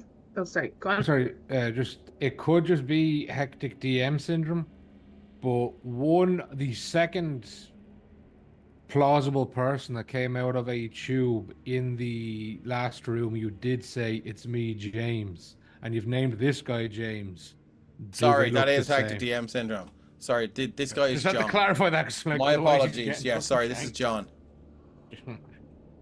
Oh no, yeah. That's exactly what it was, and I appreciate you clearing that up. Thank you. There's a lot of names bouncing around here, so I appreciate that. Yeah, so this is Amanda and John. Sorry. Also, I just on that clarity, it was a James Martin, because initially you James said it and looked like Martin. Martin. Oh, okay, James and Martin. No, while all this happened, Scales had just he'd taken his hand, he'd stopped his gleeful playing with his bag, and he'd lifted up his weapon because clearly something was happening. But he has this sort of indecisive, his weapon is sort of sometimes it's going up a little bit and then it droops back down, and he's kind of shuffling from foot to foot, and he looks really uncomfortably upset almost about the situation. I don't know. Okay. What's happening? Why are you shouting at these people? Are these who we're here for? Maybe not. Are we supposed to kill them? What's going on? That's his vibe, and he's just standing there looking uncertain. But yeah. And to Bob looks at him and Orixia and he goes, "All right, lads.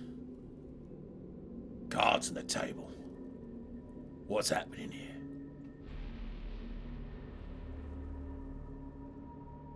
Well, we found several bodies inside those tanks in the previous room.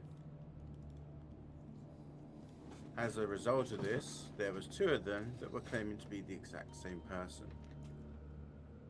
So, it's obvious that they are operating some sort of thing down here where they can make themselves look like the guards. As a result of this, So you think the Mind Flayers? The Mind Flayers are turning into guards. Yes, they're transforming their faces to look like those that were guards, so that they can infiltrate the city. So, with that in mind, and this was actually something I was going to say to you all, is better all stay within vision. That includes myself and my brother. We must all be within vision of each other all the time. Or you're gonna kill us? Or you're going to be imprisoned in a very small box for a little while until we can make sure that it is actually you. Those ones in there we knew wasn't them. These two, from what Amanda Ren is showing takes me... Amanda takes a step towards you and she goes, "You're going to put me in a box, Mazelu Grim? Erixium? You're going to put me in a box? Yes. I've survived more than you could ever imagine." Then you obviously haven't heard of me properly. I've heard you piss a lot of people off. Suggest you take a step back, or the box you put you in is going to be a lot more permanent. Make an intimidation check.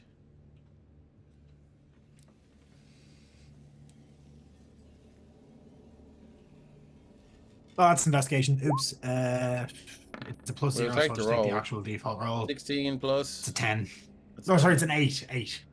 8. She Shit looks one, at you. but yeah. She Rand's looks at scrawny you, wizard. you get a brief flick of the eyelids. She doesn't even react. Some heroes you turned out to be. Some guards you turned out to be. There is a creature on the floor, dead over there. It can. What about it? Do you know what it does? How Which it creature? reproduces? With the Illithid? No. He'll point at the intellect of Error with a sword. Yes, them. Ah, I've seen them walking around. yeah. So have we. But do we know it's not in you? Your friend. And that's the only reason you're still alive. The sappy one. Just probed my thoughts. Yeah.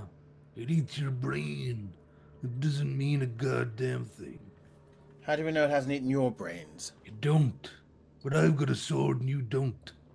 Not for long. I'll find my way about it. I know who you are. We all know the stories about you. How do we know that? Mind your tongue. How do we know that the Mother of Mind. Dragons is not steering this vessel? Hmm? You still got your head? Not for long. Your brother's anything to say about it. No, if you are exactly who you are, then you'll be fine. Dave, just want to specify non-lethal. Mm-hmm. Okay. So Ren just going to reaches out and just socks him in the jaw with a punch full of electricity. Boop. She's down. Non-lethally. He stands up and he goes, "Now wait just a goddamn minute here." And he moves up to you, Ren. And he goes, "Who the fuck do you think you are?" Someone who's trying to save your fucking life. Now sit down and shut the fuck up. Might be a sappy wizard, but I took your mate out like it was nothing. Yeah, Do we you want to be fucking next? spell. Toe to toe, fist to fist, I'll fucking have you. And he kneels down. He kind of he's sort of taking care of her, just trying to slap her in the cheek and trying to bring her back. What do you think's going on here? Fuck do you think? You think you defeated them all? You think they're not like you guys did. think they're not preparing a fucking another strike force to come and annihilate you? You fucking just get us out of here. No. We've got Brother. a job to do first. Can you offer these people protection from our Lord?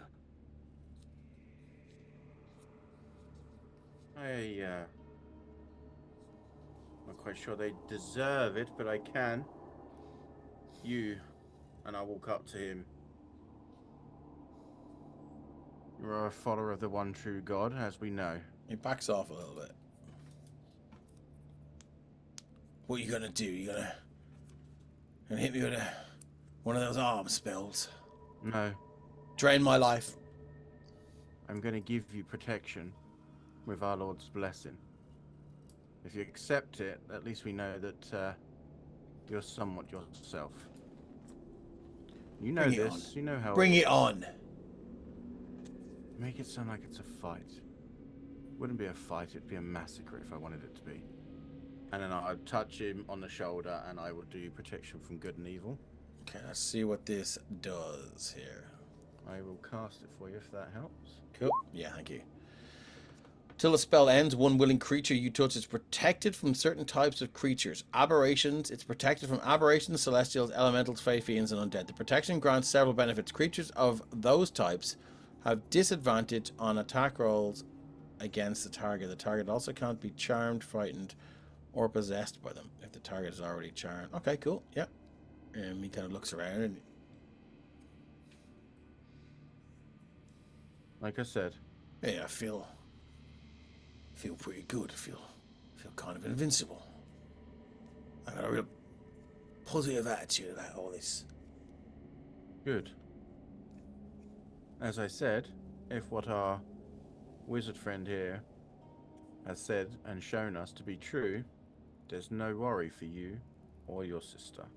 Right then. She's my sister in arms. Well, we're all brothers and sisters in this army. Right then. Do you know where your gear is? They took it deeper into the place. Well, I don't know. There's Duergar down there. There's more Mind Flayers. There's all sorts of fucking creatures. Do you know how many? I mean, I'd say you've defeated maybe a quarter of what I've seen walking around here. Something else, though. Something bigger. Something probing my mind as I sleep, even when I'm awake. Not like the little ones when they come up and they put their hands on you. And the tube tentacles go like that. It's not like them. It's just, I don't know. It's a voice in the dark. It's a single thought that unravels my thoughts. Tears them apart with a vengeance. Stitches them together in the form it wants, and then learns everything I know. Even the things I don't know, it learns them. And yet Amanda used her memories as a safety net. Don't know what you're talking about. What do you mean? You said there is a big thing probing you that knows everything you know. Yep. And she used that as a fence, that she knows things. You can see why we have to be cautious. I think you may have misinterpreted what she said. But... Well, regardless of that, as my friend did here with your colleague, would you allow him to do it to you too, so that we can make sure as much as possible? Ren, are you able to do it again, or? I can, yeah. I just want to make sure, that's all. Will your spell interfere, though? Should Protection from evil and good. And, Alright, I can try. It's a protection from what they try to do against people. Fair enough, willing and I'll try it. able. So go on to Ren, the second slot. the first sensation from your detect thoughts you get is... Oh, actually, detect thoughts last 10 minutes. I don't even need to recast it. That's yeah, fine. go ahead. Yeah, sorry. The first sensation that you get from this Bahamut Temple Guard is a deep dislike of you for what you did. That's fine. And like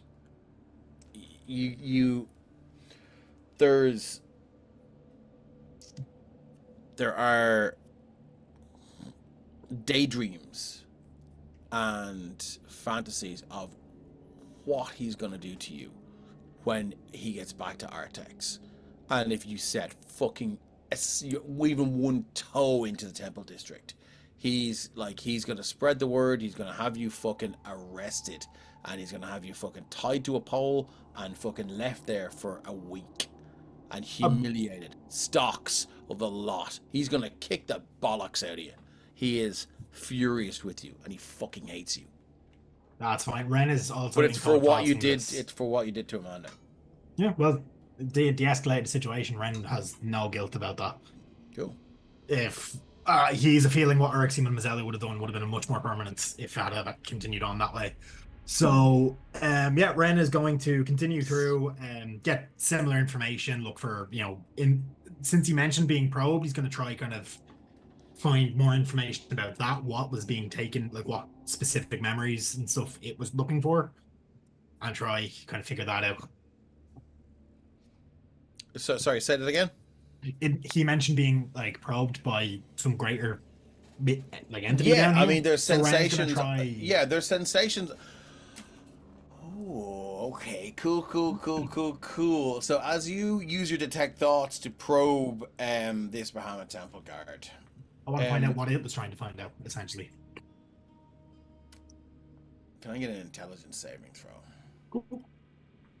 As you are now mingling with echoes of the thing.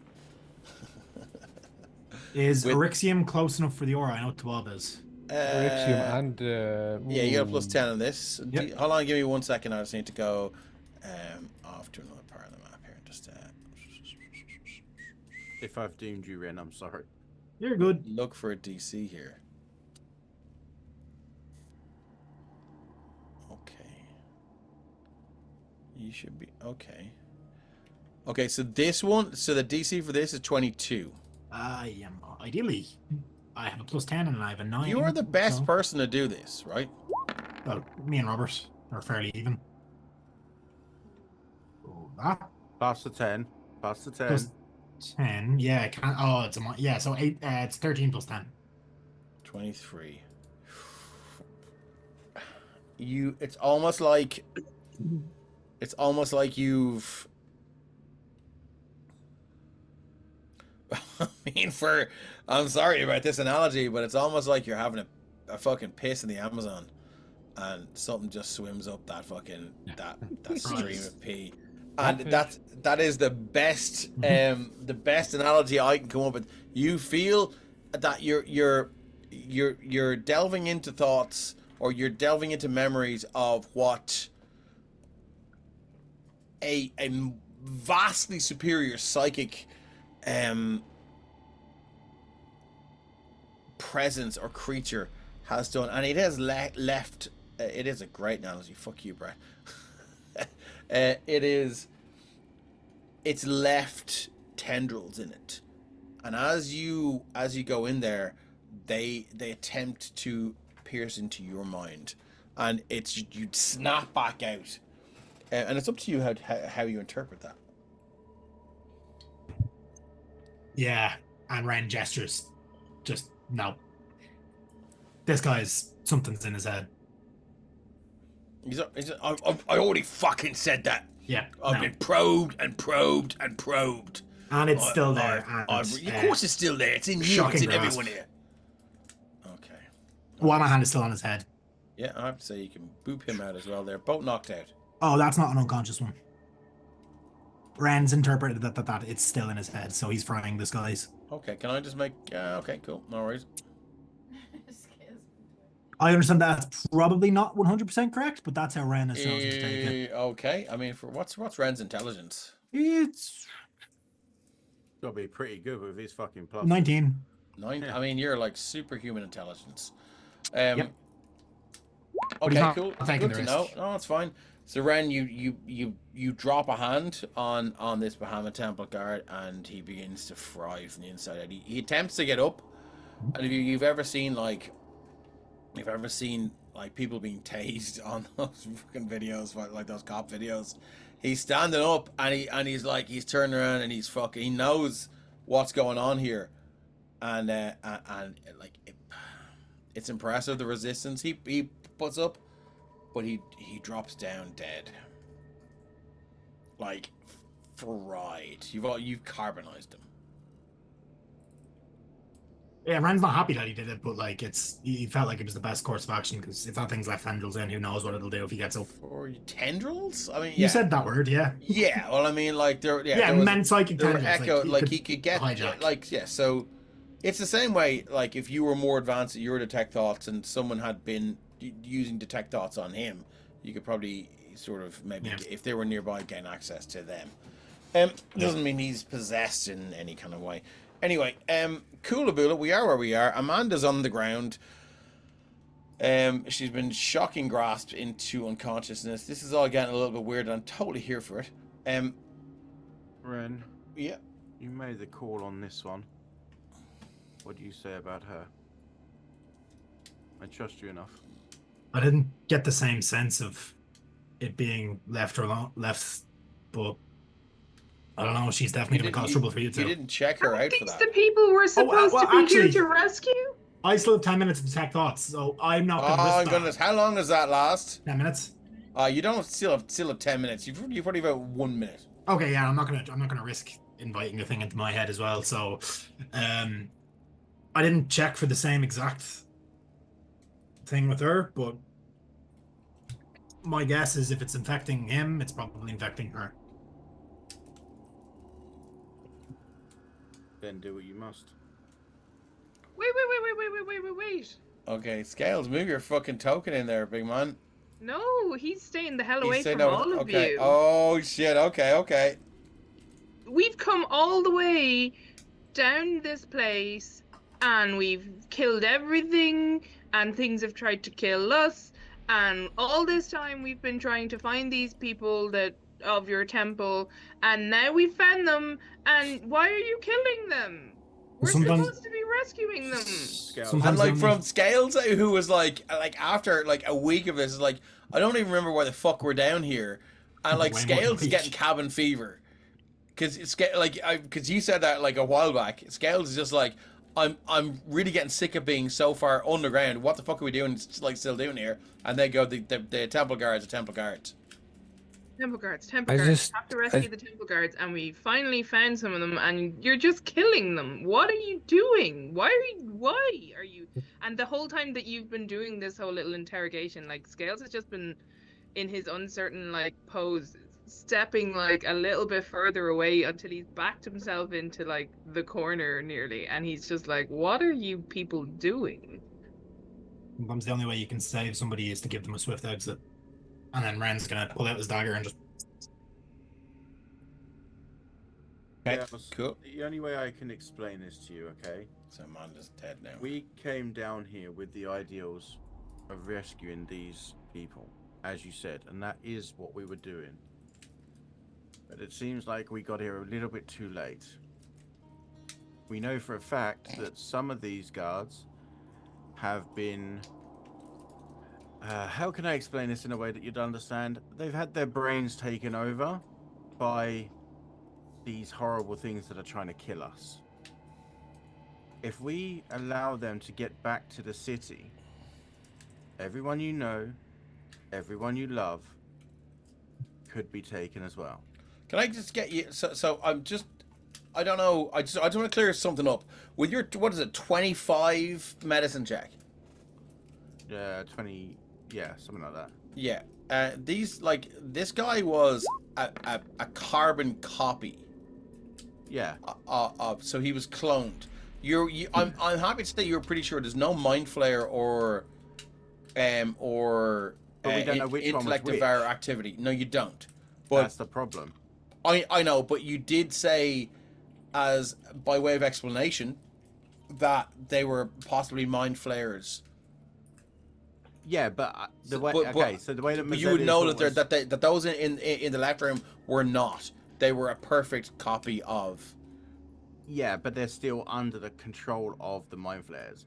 And the other thing about how Mazzeli just explained that to Scales was trying to say it in the least confusing way possible. Cool. Cool. I just wanted to be sure that Dave and Ryan were on the same page. Yeah, of course. Yeah. Cool. All right. Ren is on this. Ren is on the thralls. same mindset that they're thralls, they're sleeper agents essentially. Okay. Like as soon as whatever this thing decides it wants to kick off, they're probably going to turn on us. I just want to ask. Not even throwing. They want to be up in the city. Exactly. I just want to ask if you can save me, and you can save Robert. Why can't we save? Well, I guess we know why now, but why were they beyond saving? Why did you say you and Robert? Sorry, I mean Ren. Sorry. Oh, That's a slip up on Joe's ADHD okay. brain. My problem's not exactly solved, Robert. That's something we're gonna have to deal with at a later stage.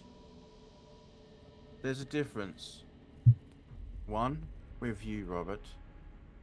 We cleansed you of what that problem was. We monitored you. You might not have realized it, but I was monitoring you for a while to make sure that you were okay. But of what I know of what was happening to you, it's not something that can directly spread. This is. If they were allowed to get into the city, could be less than a week before they had everyone. All it takes is one infected Mind Flayer to get out of there. How do you know none of them are in the city already? We don't. We don't.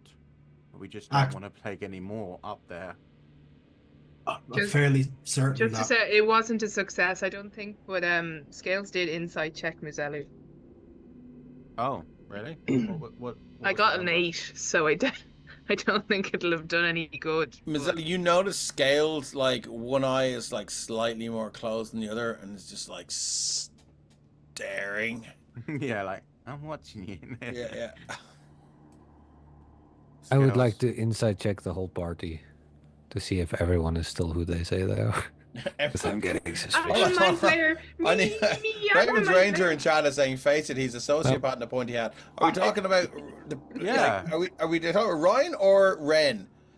Ren doesn't wear a pointy hat. Oh, He's come not a on! Why stereotype. do you not wear a pointy hat? You're And a if you're wizard. talking about Because me a rather wizard than my doesn't wear a character, pointy hat. then there's Okay, something Ren, different between me he and my says yes. character. Yeah, of course there is. That's why I was trying to fucking figure out what he's talking about. Um, Okay, cool. So it's a insight from Scales. Robert, who are you inciting? Everyone. But I didn't do well. Everyone! That's probably why I didn't do well. Okay, cool. I haven't moved so though, so I do have It's hard to advantage tell. on it. Oh, what's happening with persuasion here? The dice rolls are fucking flying. I'm rolling it against the insight so that he knows. Like, Sorry, I just Cool, have alright. to say, I forgot about this. Here for deceit. When you choose this archetype at third level, you develop a talent for picking out lies. When you make a wisdom insight check, determine whether a creature is lying. Treat a roll of 7 or lower on the d20 as an 8. Yeah, but it's only 18. Okay. Ren's. I don't know if you want me to make a check for that. Ren's being entirely truthful in his motivations. He doesn't want whatever this is doing down here from getting back to the surface. He's already concerned that Mithrasm is spreading whatever he's doing up there. Ryan, can I get an intelligence saving throw, DC 22? Yep. girls, you've seen what I've Oh. done. I've tried to save so many. I will carry on trying to save It's as plus many 10 as plus. I can. But Actually, 22 plus 10. But I- let's just keep going. I can't allow the whole city to be taken because of one potential decision. But if you try to save everyone, why wouldn't you try to save them? Why not try to save them? Because if they have this affliction from these creatures, as far as I'm aware from all the medical studies I've done, there's no way to stop it. Or a wish spell. Then how are we going to know? How are we going to know that somebody in Artex or in Templetown or in any of the places isn't already one of them? We don't. So we can't just kill everybody. No, but we So- monitor them as much as possible. These But you ones, couldn't monitor these two, and everybody out there in the real, well, I suppose this is real too, but you know what I mean. Yes. Back in our text and places, any of them could be one of what you're saying already. Yes. And if we can't monitor two and we have to kill them, and we can't tell.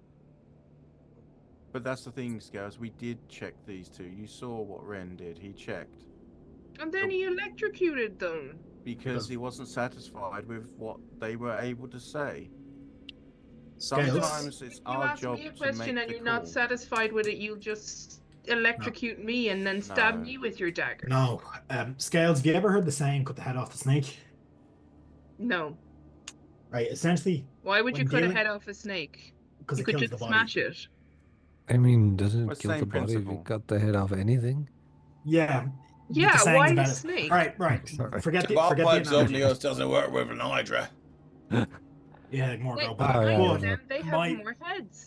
my Don't- thought is... And it's at this point you hear a loud explosion from the east. The sound of falling rubble and rocks. Right. That way? The east. Yeah, that this way. Sorry. Joe's upside down, don't forget. We'll discuss this when we've killed the rest of the Mind Flayers, okay? I think this is a good time for us to take our break. You can see now dust and debris sort of wafting its way out of that corridor to the right of you, as there seems to have been some sort of explosive cave-in. Oh, someone's been to the bathroom. Hey, well, thanks for sticking with us, guys. We will see you very soon. We'll be back in 5 minutes. Talk to you soon.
Good flaps. Hey, welcome back to part 2 of episode 74 of the Sopherone Saga. Before we dive back in, we're going to take a quick look ahead at what's to come over the next 7 days in the Emerald Collective. On Sunday, we have our Daggerheart stream is returning. The City of Parliament awaits. A tenuous alliance has been formed as a new group of adventurers passes through the gates of the capital city of Horizons Hollow. Each team member has their own agenda and plans, but will they seek to aid each other or forge separate paths? The threads of a mystery are laid out for them to pull. What they unravel may be their undoing or their triumph. Only time and the roll of the dice will tell. Join us on Sunday at 8:30 Irish time for Daggerheart, the Shadows of Parliament. On Tuesday, Arcane Adventures in Andromedus is on hiatus for a short while. Regular GM Carrick has stepped away from the table this week, and GM Tom has passed his stealth role to swipe control. Moving away from our normal setting of Andromedus, our players are bringing all new characters to a setting the Emerald Collective has yet to visit. Ready your wands and charge your Magitech as we land in Eberron for a level 5 one-shot against the Lightning. We're back on Thursday with Candlekeep Mysteries. Arriving back at their book cellar of a home, the party had hoped for a few days rest, but a centuries-old calamity has returned to the library of Candlekeep, infecting all who get too close. Join us next Thursday for part 2 of Stuck in the Cellar and find out if this chapter plays out to a tragic conclusion. Expect some PvP, because we didn't at the start of the last episode, and it all kicked off Friday. Now, I'm not going to say anything, but I am. Keep an eye on our Discord community and socials for news about a potential one-shot in the Emerald Collective with a brand new system brought to you by a familiar face here at the Emerald Collective. And if you stick around until the end of the stream, we like to kick back for about 15 minutes or so and discuss what happened, what it could mean for the plot, and how our players and their characters feel about what just took place. This is, of course, completely free and will entirely depend on whether I've run over the 3-hour stream by 90 minutes or not. We want you to feel as included in the story as possible, so stick with us, and wherever it may be headed, write questions and ideas on the back of your hand, your face, look at them in the mirror, and then type them back into our chat bar. So if any questions, throw them at us. Of course, she's not there, but I'd like to thank Kate from It's a Map for her role as Technomistress for the Emerald Collective, and also Map Mistress for creating all the maps that I really do a bad job. Actually, I don't think that's too bad a job. That was from the one shot. I don't know if you can see that. It's all right. That's surprisingly good for you. Yeah, you fucking, bollocks. Okay, I'll try and find it. No, so I say that with the most genuine of love towards Dave, because I've seen his beer coaster drawings and they're fucking shocking. Dave, okay, look, that's fair. I will that's show fair. you the sketches I have. That's what I've got. My that's session. That's. I mean, maybe that's not. That's more akin to. That looks like the fucking TARDIS to me. Yeah, that was the rooftop garden. There's where they. Anyway, yeah. So look, thank you so much for interpreting my fucking shit drawings. Anyway, let's keep going. All the music we use is from Tabletop Audio. You can find out about them over in the jukebox. They're open Roll20. You can go to their website. They have a website called Tabletop Audio, funny enough. Last but not least, what do those shields and numbers on your fancy Twitch overlays mean, I hear you ask? Well, you can use your channel points to bestow boons upon players and the GM. A boon grants you a 1d4 to attack rolls and ability checks. If you sub to our channel or gift a sub to another, you can offer an inspiration to a player or the GM. And inspiration allows a reroll of an attack roll or ability check, but not death saves, sadly. Happily for me. And also, please remember to say in chat who will receive your boon or the inspiration. And there we go. That's the blurb for part 2 out of the way. We are back into the D&D version of the thing. Let's go. What are we doing? Dust and mortar and pebbles drift in from the left. From the right-hand side of this area. Should I use an action to down a potion of healing? Oh, you absolutely can, yeah. I'm just going to take that 10 hit point bump. We get that. Yep. You do the full roll, right? I sure do. Yeah, I'm just making sure. For anyone who's watching, if you use an action to take a potion of healing, you will get the full effects. If you use your bonus action, you roll. Rick seemed looking very quiet over there. What's going on? He's just observing the shift in the persona of Ren from the last room to this one. Not even the party, just Ren. Okay. In the last 2 rooms, like he was very. You're muted, phone. Sorry, go on, Stephen. I was going to say in the last room he was very. What was it? The vibe coming off him, because I can't think of the proper word. is vastly different to how he's portraying himself standing over the two bodies. So you're just observing. Well, he did also then actually check their brains and made his decision once he checked. Is the way I'd put that, but yeah, fair. Ren's gonna wipe. Run down from his little corner he'd backed into at the explosion to look from where the explosion came from. Hi, Fiskig! Yeah, she is. Ren's gonna wipe the brain matter off his dagger. Okay. What are we doing? Would you like to go and, someone's going to investigate the explosion, is that what I heard? Scales is headed towards where the explosion was. Okay, cool. As you move through the right-hand side, Scales, and you move your token this way, yeah, and you can keep going all the way through. You see now there is a large, I've changed the dynamic lighting to reflect a rock fall, and you can see now as you round this corner here, the path to the south is no longer clear, as there's a rock fall, and nobody died. So, well, nobody that you know. I'll move you there and you can see. See? Ah, yes. Tunnel has ended. The tunnel has now ended. There is now no longer a way south. What would you like to do? It's like the doors are only option. Gales just evil bastard. looks back towards where all the others would be and kind of gives a sort of like, I don't know. There's a pile of rocks. Is there a way through? No, there's just a pile of rocks. Do we have a dwarf? Was there a way through before, though? We didn't check. I never even went down there. Know? Was anyone down here before? Maybe the rocks have always been there. It is a fresh rock fall. Derek, is there any chance you could have a look to see if you could get through it? Derek rocks up and he goes, hey, unintentional pun. And he heads up and he looks here and it looks like you've got at least 40 feet. Just for he taps in the rocks and he sniffs them and he licks them a little bit and he listens to them again and he said, "Oh, it is about 40 feet." Sorry, all that Derek, tells me is that all that tells me is that they're running scared. Well, looks like we're gonna have to look for a different way through. Wasn't there a door by the bookshelves and the table of potions where I made the potion? I was making scary noises. There's something mechanical in there that wants to possibly beat the fuck out of us. So, you fancy a challenge, Scales? Well, there's rocks here, so we can't even fight the rocks. We can, but we probably lose. I don't know. Scales is pretty tough. Okay. Ren? Yes? Things that do magic and mechanical is your kind of domain. Do you want to see if you can work out what this is and if there's a way to disable it, if it's going to be a problem? I'll try and look through the door, the keyhole, and see what's through there before I open the door.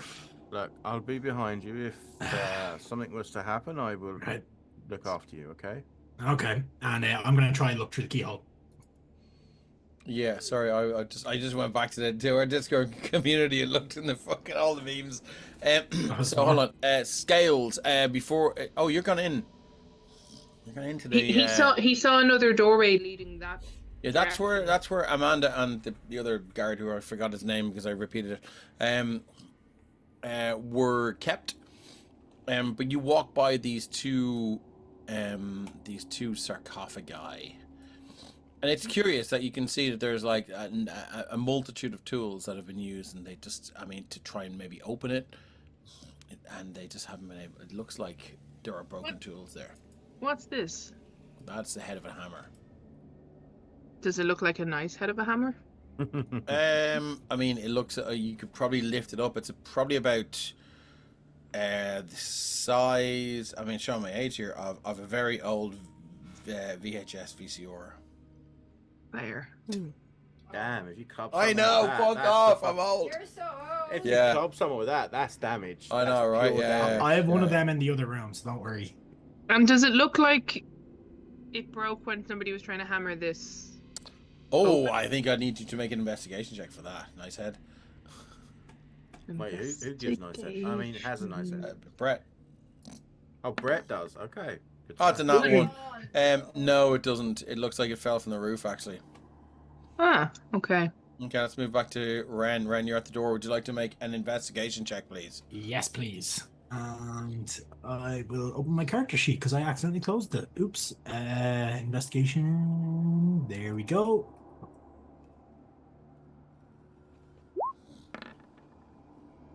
That's 16. That's enough. Let's see. So okay, so 16. You sort of pull your eyelid apart and kind of just to stop yourself blinking and look through this stone door. It has runes on it, and as you look in, you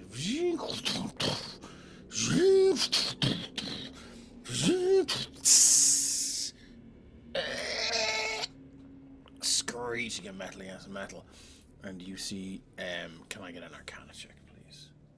Yes. Just touch your shoulder. Guidance. 19 plus. 4.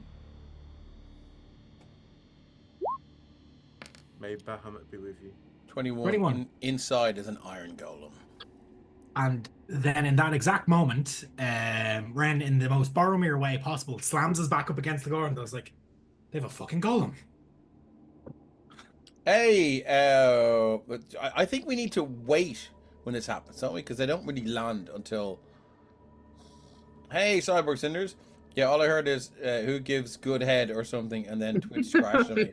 So I'll never know. We got a raid from Blue Phoenix RPGs of 5 people. So welcome in, Blue. How you doing? Yeah, but I always think that we get the notification, and there we go. Now we should say, hey, how's it going? Because I always think we go, hey, thanks for the raid, and they don't land yet, and then I know if it's come up that the raid's there, they're in. They're in straight away. Well, look, you're very welcome along. Thanks for jumping in, playing some Elden Ring. We have a party down in the Mind Flayer colony, and the Mind Flayers have just they've collapsed one of the corridors, leaving our party with the only way through, with the only currently visible way through. This colony is through a door that has a room currently housing an iron golem. So, yeah. Just so you guys know, Blue Phoenix is part of the wonderful team over at Solid 10 D&D. Ah, great to see you. Hey, welcome in. We've fought an iron golem before, haven't we, Dave? Nope. No? You fought one in my one shot, which was Operation Aberration. Yep. Okay. Those things are tough, but Ren... Well, actually, with that Arcana, Ren probably knows they're fucking tough. You would, yeah. So Ren's gonna, gesture for, bigger guns to come closer to the door, so Eryxium scales to Bob. You guys Scales first. is in the other room looking at broken weapons. Yeah, Tabal will scooch over. Somebody go get Scales. What's in there then? You want me to take care of it? Iron Golem. What? Iron Golem. Big fuck off. Metal. I take that, no problem. Well, What about you? I do that with my fucking eyes closed, mate. Right, then off you go. Right then, let me get that door. Yep, Ren's gonna back away from the door. And Are you gonna let him get the door? Yep. Well, he's gonna wait for Scales, the rest of the party to be here, and be like, Bob's going through the door. ah, well, fine. Ren's gonna step back. Ah, It does not move because it is currently locked. He goes, you got the key there, nerd. No, that's Robert's job. Come on, nerd. You got a key. Of silks, yes. Eryxium, can you grab Scales, please? So you guys really Scales, wanted to open this door? Sorry, did you say you were doing something with the sarcophagus? no, he had been looking at all the broken weapons to see if the hammerhead or a sickle head or something was nicer than what he already had. But then Nothing there. I mean, somebody you can tell that they were trying to get through these sarcophagi, but couldn't get through them. yeah, but then 27 somebody shouted, so he got pulled away from his examination of trying to open a sarcophagus. Cool. Does anyone, does Eryxium or Scale speak Dwarven? No, what I was going to say, is there any runes or symbols on the sarcophagi? Yeah, there are symbols there. They are religious symbols of Helm. Derek! Where's Derek? Dark speaks Dwarven. I think He's Dwarven in speak town. Dwarvish. Hello, my friend. Do these sarcophagi mean anything to you? Perhaps a name is inscribed on them. The King will tell me.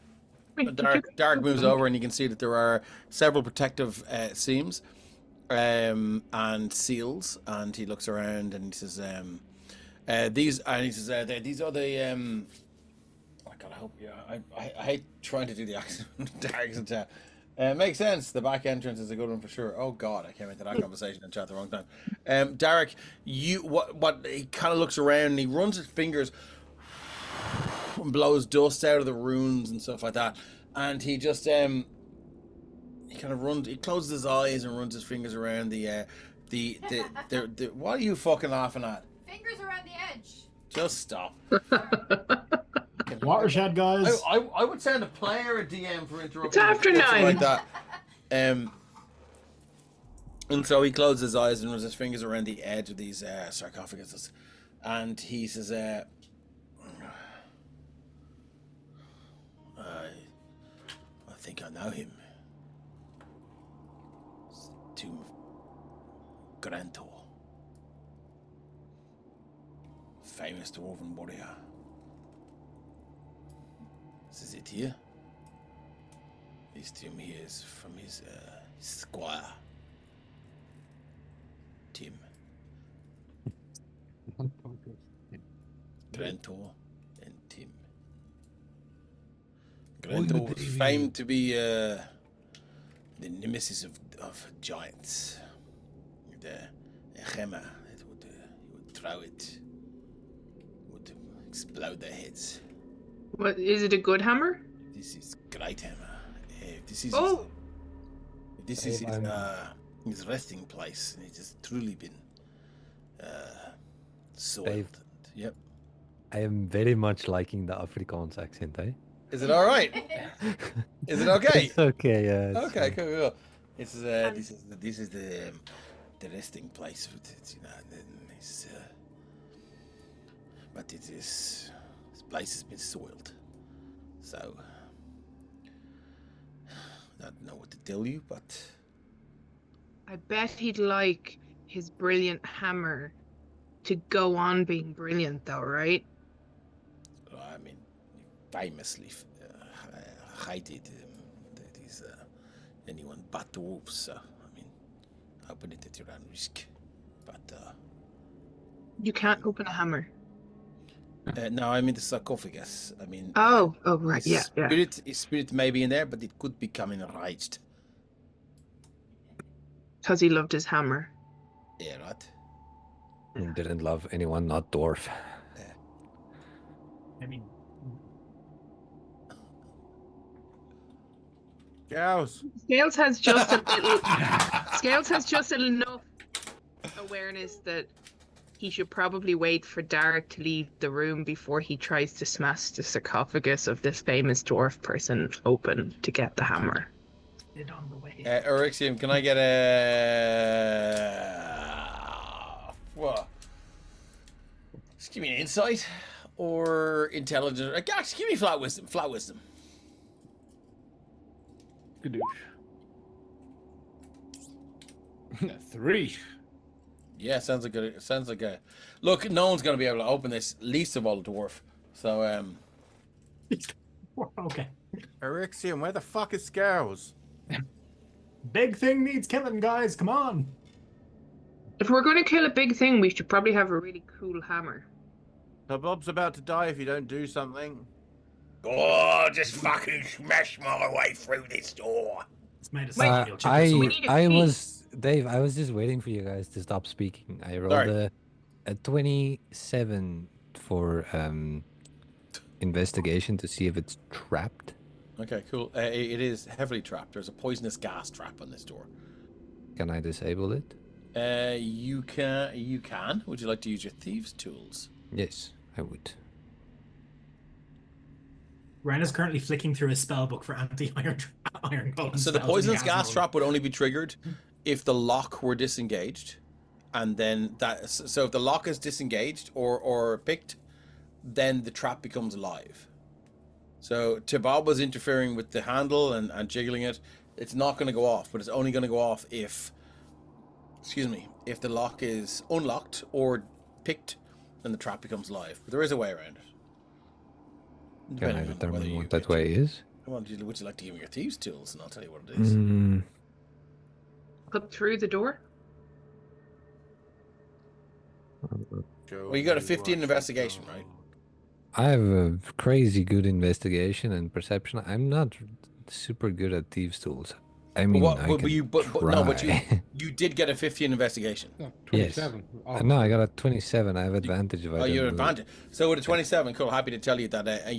I mean, this will require some sort of finicky thieves' tools shenanigans here. Azelu, he needs a blessing. I run up. I don't even have proficiency in sleight of Does he hand. make that noise? Yeah. Excellent. And then runs back around the corner.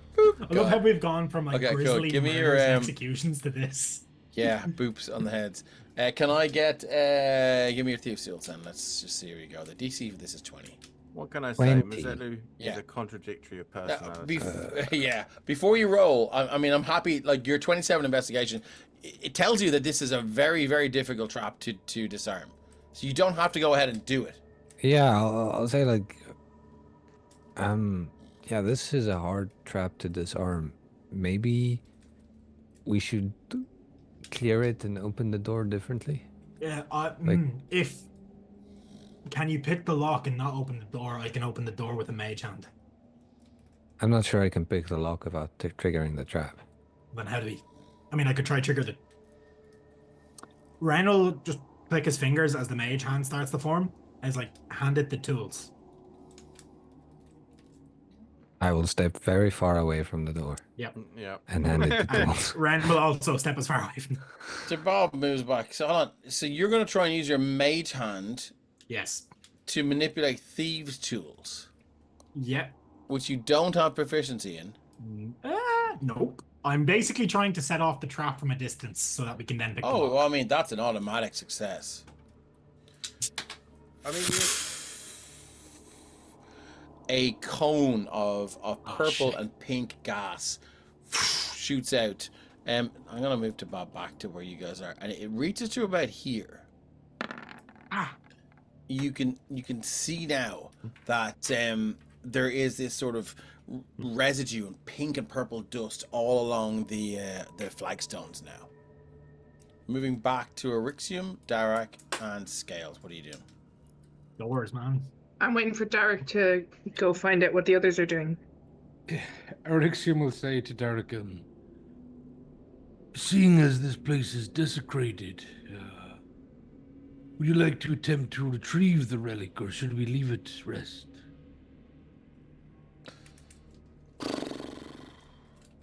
I'm not sure. It is a relic of your people. No one other than you would know how to open the sarcophagi. From what I can see, it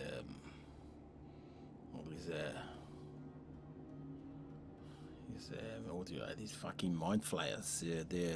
They're trying to break in to this sarcophagus, but I don't know. I think it needs a dwarf's touch, something like that, you know. So, Only we had one. right, and I can try and give it a go, but.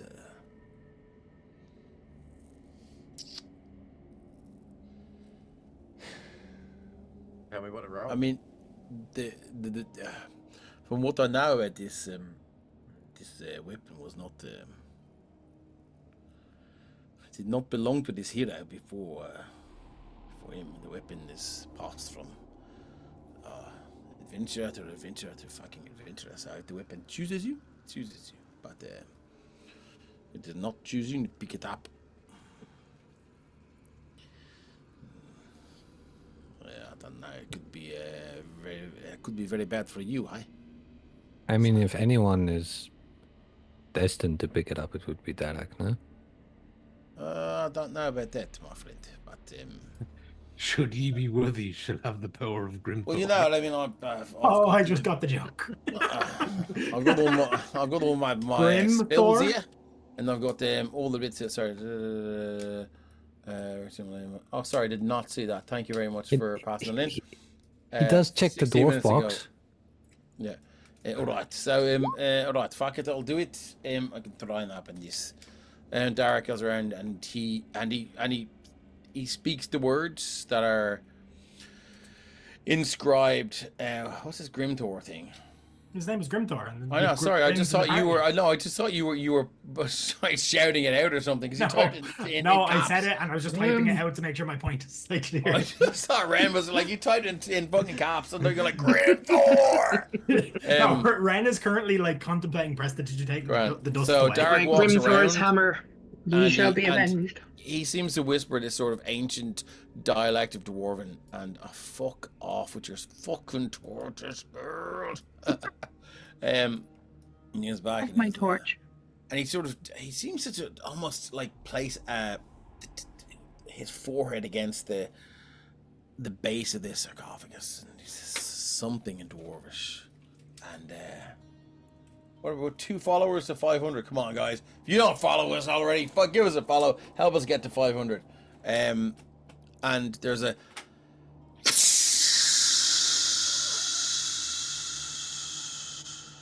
As this pressurized tomb now releases air that has been trapped in there for thousands of years, and you can see the lid of the sarcophagus sink down a little bit, almost as if it's been sort of held in place by the pressure of the air inside this sarcophagus. And Derek goes, right there, I feel like I've fucking done the thing. Push it off there now. Do best. Fucking shot, eh? It'd be so funny if the hammer just fucking flew out and went straight to Mazelu's hand. Scales will happily push the thing out of the way. Guys, give me an athletics check. Yeah. Athletics. There we go. It's at this point they hear from the other room Ren just shouting in like joy that his plan works. 15 is not enough, my friend. Somebody like to try again and give Scales a helper. Yeah, we're respectfully moving this hero's lead. So yeah. Okay, no worries. With 3 of you, if the 3 of you are in, I'm happy to say that that it tips off. Go team. As it slides aside towards you, Rixium, so you can scoot your character sheet a little, or your character token a little bit away. It falls and cracks now. This heavy thud as it sort of almost tipped over, and it lands top first down, and these thick fractures just almost like a lightning bolt, but through this heavy stone worked away, and then it just cracks up and falls apart. And inside you can see there is a dwarven warrior, probably tall for a dwarf, maybe 4 foot, 4'2", and he is wearing what looks like a very, very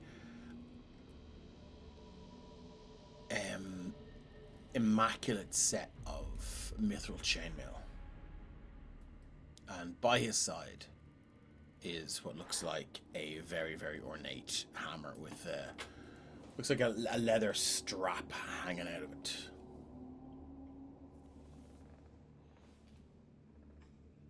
Derek reaches in and he looks over to Urxibli and Skazi goes, should I? I'm the dwarf, right? Should I give it a go? Go for it, yeah. All right.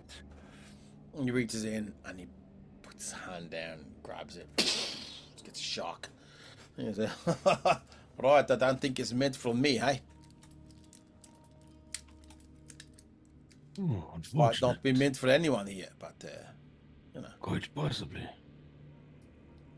Scales, you like hammers? I do like hammers. Why don't you But try? And Scales will very happily reach for the hammer. All right, so you reach in, another thunderbolt. You feel like the tips of your fingers numb now as there's an explosion. Rixium? Or Mizalu, you guys are like holy warriors and stuff. Quite possibly not for any of us, but seeing as we're here, Bahamut may bless me. Yeah, put his hand on it. Are you doing anything religious when you say Bahamut may bless me, or is it just uttering this oath or epithet? Well, that's what he says out loud, but in his head he's thinking like Steal the cheese, but should you deem me worthy, grant me the power. Give me a religion check. This never goes well. I have the power. Oh, let's boon it. Oh, 90. With a 20 religion check. Erixium, as you reach down, you feel your fingers just go towards the leather strap of this magnificent weapon, and you feel a static. Have you ever got a static whack off your finger if like your wife's wearing polyester or something like that, and you fucking and draw your hand back reflexively, but it's nothing like what the others experienced. Walk up. What the fuck are you doing? We're looking to see if the nice hammer wants to be with any of us. Stop fucking looting. We need to go and deal with this. Deal with what? And I just start walking back. Just trying to get him to move on. But I mean, it doesn't give you nearly the whack that it gave the rest of them.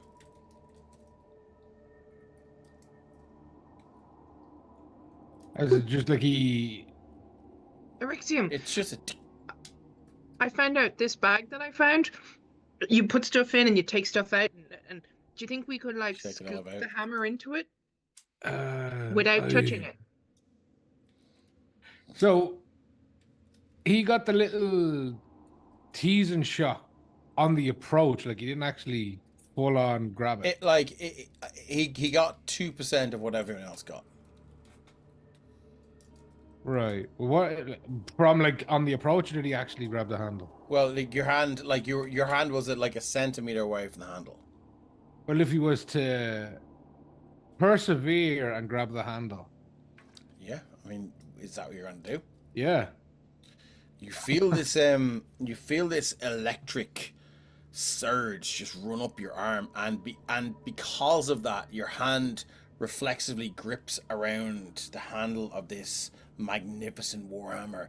You feel this surge run up your shoulder and down your spine, and you raise the hammer. And I'm not gonna say you go, I have the power, but you almost do, as if you, for a split second, centuries of dwarven heritage and history and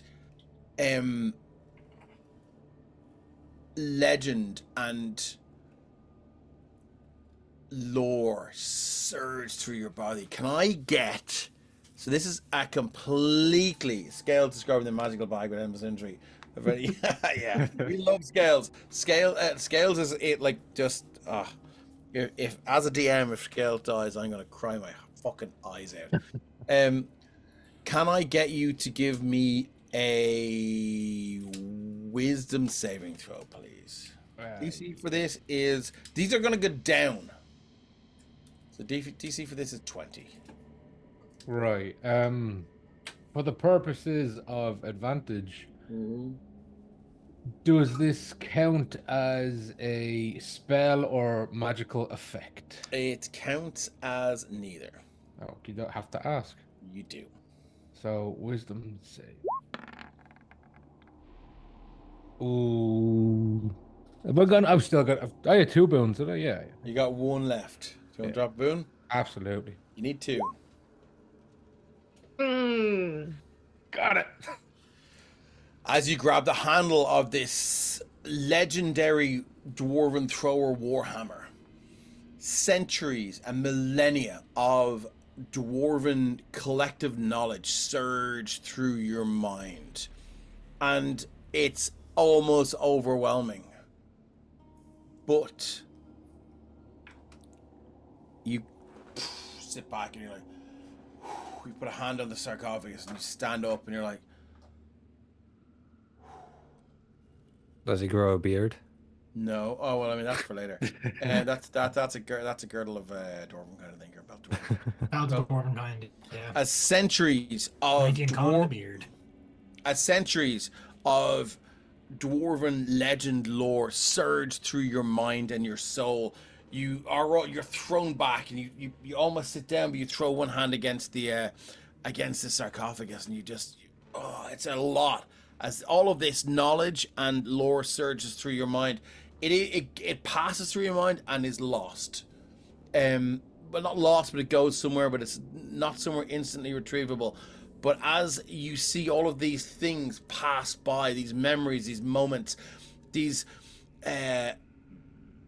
gems of knowledge lost in the myriad of time, your eyes fixate onto one of them.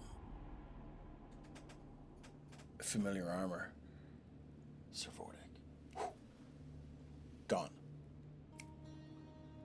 But that is the one thing that your brain latches onto. These dwarves had something to do with that fallen paladin who used to have a Holy Avenger longsword.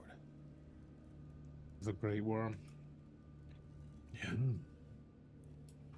Moving over to the other guys here. Ren to Bob, Mizelu, Robert, what are you doing? Ren's gonna be like, I assume stepping in the dust is gonna not go down well. It's like you've played no one games before. So Ren is going to cast Prestidigitation to try clear that away. And it's easily done. You clear away the pink and purple dust. So, what the fuck are they doing in there? Like, we have a golem to smash. I don't know. They're fucking looking at some artifact or some shit. And that's when Ren is gonna like stomp in and be like, guys, Ooh, let's artifact. fucking go. And it's at that moment you see Erixium's eyes rolled back, holding this like magnificent looking warhammer, one hand on the sarcophagus. Derek just going like are you all right, man? And Scales being like, ooh. Right, boyki, what's the story here? And Yeah, I get told that I shouldn't interact with strange objects in dungeons. And then Ren just storms off. Robert, can you check this door again, see if it's still trapped or if that's... Derek follows successfully the other. Scales will follow. I can check the door again, see if it's still trapped. Yeah, you can. The trap has reset. Yes, it has. It seems to be. A resetting trap. Yes, indeed. Thank you, Grimthor. If this kills me, I'll I'm gonna step way haunt back. all of you forever. Have you guys tried finding the key? What? Oh, no, no. What did you say? She asked Have if you we're guys ready. tried finding the key? From the mouths of the babes. Is it in your bag? You scooped up everything, Scales. Scales, I- would you like to think of a key and reach your hand in? Yeah, Or would you like Scales to is tip going, it it's out? going to literally You think, pull out a very, very, very large brass key. Looks like it fits in the door. Dave, I will have stepped back to where Mazzello is. My roll 20 is just frozen. Yeah. Okay. No worries. Yeah, I have a key. I found it on the shelf. I'll step Maybe another back and let cooldown Ren timer. open it. Yeah. If you spell key differently, does that now that's coming out? Yeah, is it Q-U-A-Y? Pulls a dock out. All right. So what are we doing? Scales, you just gonna rock in and put the key in the door? Scales has a key and there's a door that needs a key. Like, this is a no-brainer. It doesn't get more simple than that. If only life was that straightforward. Scales, you put the key in the lock. Which way are you gonna turn it? He's going to twist it anti-clockwise. So that's from 12 to 9. 12 to Left. 9. Yeah, because we're reversed when we look at each other in the camera. So you're gonna go left. Okay, cool. Cool. We're gonna go east. It's a deep East the long way burn. around. I'm so annoyed I didn't think of that. Okay. Sorry, Joe. Wait, just out of. Oh wait, we're fucking. Okay, go on. What have we got? Character for a second. I'm just Out of trying to character for a remember. second, Did anyone actually tell Scales what's behind this door? Yeah, we've shouted it multiple times. Whether Scales is listening or Gollum. not. They've said Gollum. Shiny And, thing. Yeah, Scales has no idea what's behind this door, so he's just Clunk, he's clunk, just clunk, like, clunk, clunk, clunk, clunk, clunk, clunk. The door unlocks and it opens. And Scales, as you look in now, you can see this huge, towering monstrosity. why the hell did you want to go through this door? Hulking beast of iron, fury, and death. These bright yellow and white eyes flaring with this nondescript anger. It's almost like the creature is so imposing in its fury that its might is indifferent. And the paradox of these ideas is it washes completely out of Scales. But I mean, if there was anyone else there, they would be like, this is fucking terrifying. Hey, welcome in, Sparkles Mandy. I asked you if you wanted something to play with, Scales. Scales. Yep. You guys have been fiddling with the door for a while. So the first thing that happens is there's a poison breath that is exudes from this. So first things first, 1 second before doing it, it's a 15-foot cone from the front of the thing. Where's my fucking measure tool? I can never find it. We're going to go with cone, 15-foot cone, and look for our stoner friends. That's not what you think it is. Scales, you're the only one that gets it. As you open the door, and there is this yellow and green, sandy, thick substance, this wind that just envelops you. Can I get a DC 19 Constitution saving throw, please? Okay. As we are going to go into battle music. 20. 20. Okay, cool. So, So I take half. I think we're going to go back to Cry Havoc. You're going to take half of... So 44.22. No. We're not doing the average here. We're going to roll. Oh, okay. Slash Sorry. or I thought you'd already 10d8. done it. No. Slash or 10d8. Here we go. You're going to take 10d8 points of poison damage. 34 down to 17. That's even better, Scales. As this thing... Let's go to initiative. As the Iron Golem now... It can break through that fucking door, by the way. Just, what have we got? We've got it's -1 on initiative. It's got an 8. Womp womp. Fuck you, motherfuckers. Okay, cool. Oh shit. Womp womp to me too. Yep. Okay, here we go. So who we got in here? We've got Sparkles Monday. Welcome in, Sparkles Monday. Breakfast is saying cue the metal battle music. Yeah, battle music needed. Rhino and yeah, cool. Look, let's go. Let's do this. So, is everyone in? Because the metal battle music is about to begin. Let's do Tabob. Sorry, I need to do Tabob as well. Let's fucking go! Unfortunately, Stephen, you need an hour to attune to this, so it will not be working in this one. What I want to know about Tabob though is, does he have a sled team? Well, I mean, look, that's how he gets around when he's in the mountains. So yes, he does. And he's up first. He goes, "Right, Scales, let's fucking go!" So where is he? He is Tabob. Blade of Blaratarsh has a movement of speed of 30. So he's gonna go right, 5, 10, 15, 20, 25, 30. I'll just move in here. 5, 10, 15, 20. Here we go, Scales, let's go! That's all he's got. Robert, you're up. I don't. You can see now, as I described the room, sorry, before we move to Robert. This is what is it? 5, 10, 15, about 30 foot by 15 foot chamber. There are 2 doors on the on either side of this room, and you can see this iron golem seems intent on defending them both. Back to you, Robert. Sorry. I will walk up to here and do bonus action insightful fighting on him. So if you could please Insightful make fighting on this. Does it need to, you can do that on constructs? Sorry?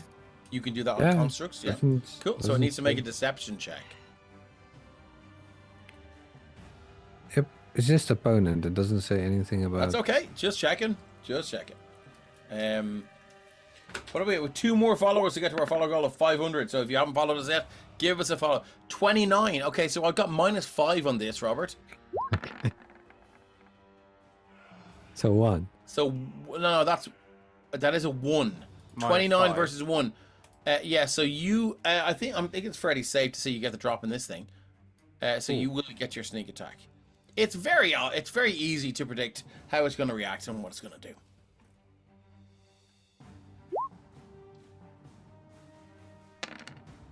That's a 25 to hit. Yes, for 23 magical piercing. What type? Piercing. Sorry, piercing. Sorry, yeah. But it is magical, if that counts. Okay, damage immunities. Okay, it's going to take all of that. So 25. Mm-hmm. Take it. Okay, your dagger end over end. Ka-tang! It does hit and rebound. There is a scratch, and then it does return to you. You've heard it, but it doesn't look that impressive. Anything So else you'd like to do? I'm gonna use the last bit of my movement to break line of sight with it. Okay, scales, you're up. Scales. Sorry, am I? Yeah, no, I didn't mute. Scales will rage. Bonus Okay. action rage. And as you rage, your ancestral guardians pop out. Again, for anyone who's just joined us, the ancestral guardians, before something happened, used to pop out doing sort of relatively funny tasks like building IKEA furniture, or bobsledding, or rehearsing for musical theater, something like that. But and then they would engage in this in Scales' battles. But now they just appear with these deep hoods cowled over their heads, and when they pull them back, they'll have these expressions of deep sadness and resignation, and they appear again around you, Scales, and with this sort of resigned expression, they pull out their weapons, and they're here to fight another battle for you. Yep. And he gives them a nod as he instinctively pounces forwards. Yeah. And he is going to... This thing actually looks like it would be fun to fight in Scales' mind. Like, I think he thinks, oh yeah, look at this thing. So he's going to recklessly attack it. Oh, sweet baby Jesus. Okay. Yeah. Recklessly attack. Where's the... Okay. It's come up soon, actually. Yeah. And then... So, let's see what you've got. Badoop. With the turtle mace, bish, bash, bosh. So Bash your it's head in. a 17 to hit the first time. Unfortunately, its AC is 20. And the second time is a natural 20 for 29 to So hit. can you tell me why you have an advantage? Because you recklessly attacked. Excellent. recklessly That is a critical hit. For... It is 14 magical damage. bludgeoning. Magical bludgeoning. It will take all of that, minus 14, with a deafening clang. You can see now. You wheel the mace around with like once, twice, thrice, just to get the added momentum, and you swing now, and you can see now its helmet as we look at it here. You hit it so hard the helmet spins around 3 times, and it stops. And then you can see the eyes flare. I was gonna say that it looked like a casino fruit machine with the eyes, but it wasn't enough damage. Yes, a clang, but the head does spin around a little bit, and it looks down at you now, and it raises this wicked-looking great sword. But it will also take an additional It'll take an additional weapon damage dice. So the turtle mace is a 1d8 plus 4, so it's just a 1d8 it takes extra, isn't What it? type of damage? It would be Magical bludgeoning Okay, as cool. well. I don't get the Alright. plus 4 on it though, I don't think. That's okay. So minus another an one. Look, extra one. every point of damage Yeah. counts. Eryxium, you're up. If that's it for scales. That is it for scales. Okay, Eryxium, what do we got? D100 for the crit. It's actually a 2 because. Oh, and the D100, yeah, sorry. Good call. And you also Thank double you. the dice, any dice damage, so that's actually 2 points, not 1. Oh, 2 Well, no, points it doesn't- damage, yeah. Is Doesn't that a have a brutal 97 critical on the because it fucking is- critical hit table? No. Holy shit. Don't preempt me as I look this up. Anyone who knows what it is. Thank you very much.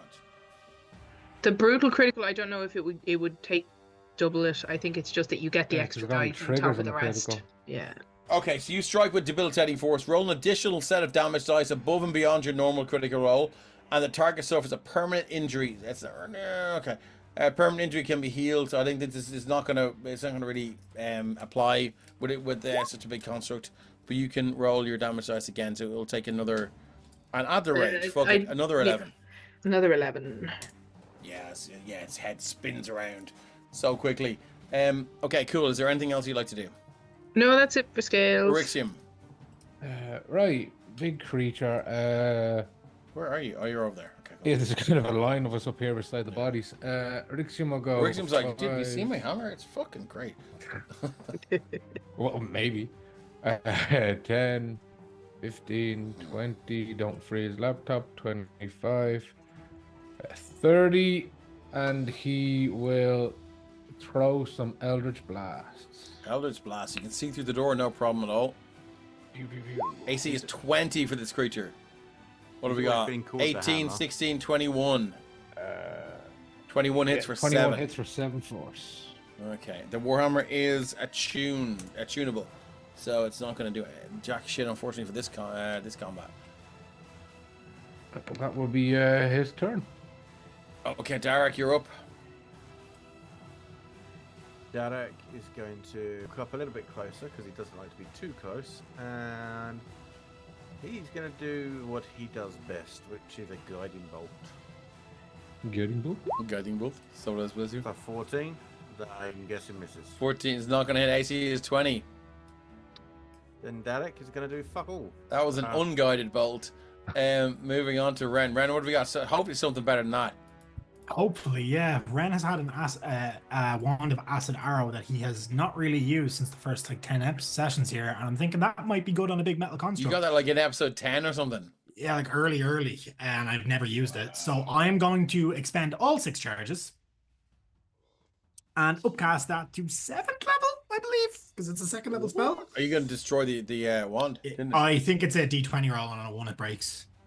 It doesn't say Okay, in the cool. item description. When Can I looked get up, Ryan so- to roll that D20 for me? Yeah, sure. Do you want me to? Yeah. I absolutely do. Well, just a D20, is it? Roll D20. Get me a 1, please. Boop. 22. 24 to hit. Oh, that's a shit roll.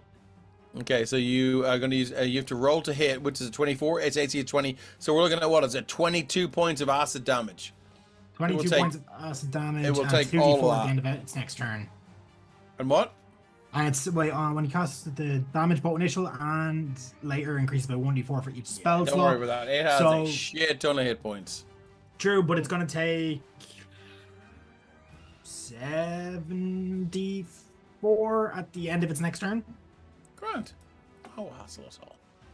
No hassle at all. We're just And that check is my how it turn. feels about damage immunities. No, it's not immune to acid damage. Okay, cool. Is that for Ren? Yeah. Okay, No, so the I'm Iron just Golem is going to step try to and the side. recharge his poison breath. So I think I'll just roll a d6 here and see how that goes. Boop. 6, it's back. It's not back. So look, he's going to have to make 2 melee attacks. I think he's going to go. Let's see what a slam looks like. We're going to go 2 sword attacks. Oh, hold on. There was no fire. God damn.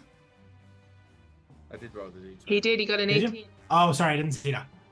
My headset got out there for a second, so sorry. What's guys.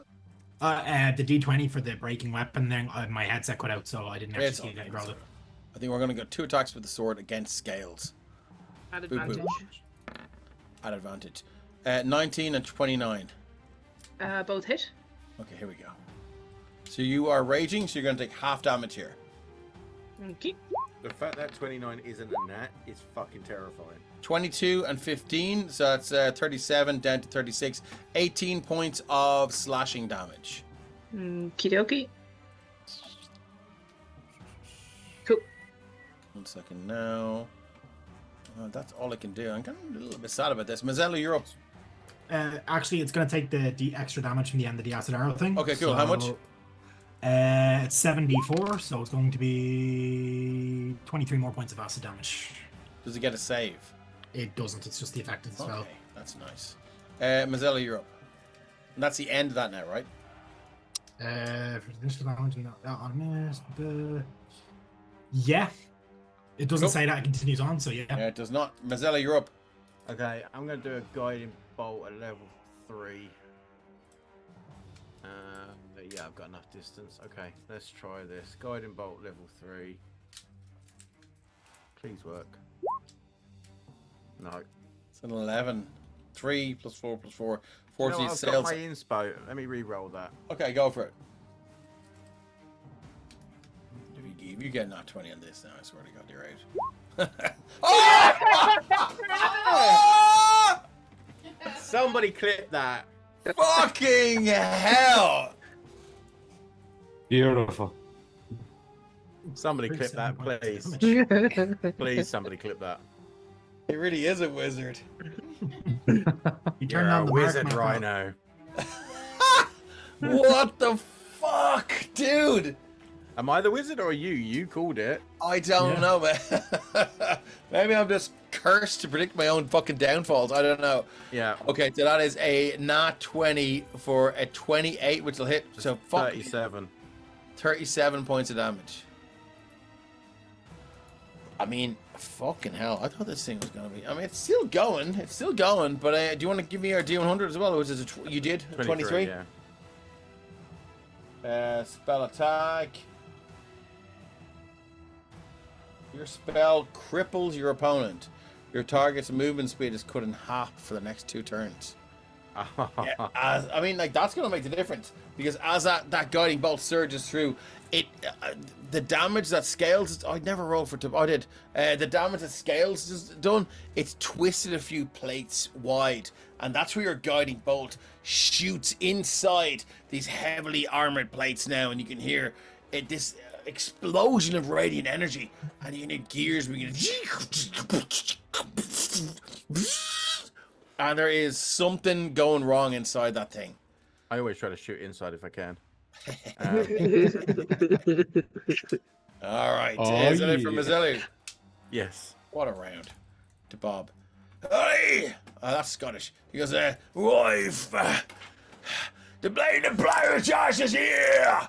Oh, I'm gonna fuck you up! And he is going to... Is he doing? Let's go. Let's go. I don't know what the real name is. To be The Blade of Blairchurch. To Bob. That's a title. TBOB. The Blade of Blairchurch. That's his name. He's gonna make 2 attacks with his longsword. He needs This is 20 kind to of hit. hidden. That's a 19 to 22. 22 hits. This is magical slashing, and plus it's going to take 10 points of damage as the first attack screeches harmly across this heavily this iron golem. This is like just it's like lumps of iron riveted onto lumps of iron, riveted onto lumps of iron. It's not pretty. There's nothing slick about this creature. It's just a creation of sheer brutality. And his first strike just swipes across, sparks flying, Scales is like your Erixium. You can see Scales's shadow just cast onto the wall from the brightness of the sparks from Tabob's blade. And then the second one, he just throws it straight in again, twists it through that warped armor again, and the grinding and the crackling of gears. He seems happy about what he's achieved. He goes, "You're mine, you slag!" Robert, you're up. You've got a boon, Dave. Don't forget. No chance, Moffat. I'll step out this way next to Derek and throw the silver dagger at it again. All right, roll to hit. Do you think I can hide beforehand and pop out and throw it? I For advantage? I don't think so. That's so not nice. Don't you have insightful fighting any? Oh no, that doesn't. I want advantage. Yeah, fair. But okay. You have to throw. You have to make your attack from a hidden position. If you move from your hidden position, you're no longer hidden. Yeah. Okay. Where'd To go no. No. I'm gonna stick to the silver dagger because I know it dealt damage. It's a lot of dice. Natural. Oh shit! It's a nat 1. Hold on, let's just see if you don't have an inspiration. So can I get a D100, please? Thank you for equaling out my. Yeah. What's your roll? You roll a 43. You miss an attack and gaze upon the chaos of the battle, causing your confidence to falter. Disadvantage on your next attack roll against any target. Scales. Okay, I'll break line of sight with it again. Okay, no problem. Just want to measure something. I'm trying to find the measure tool.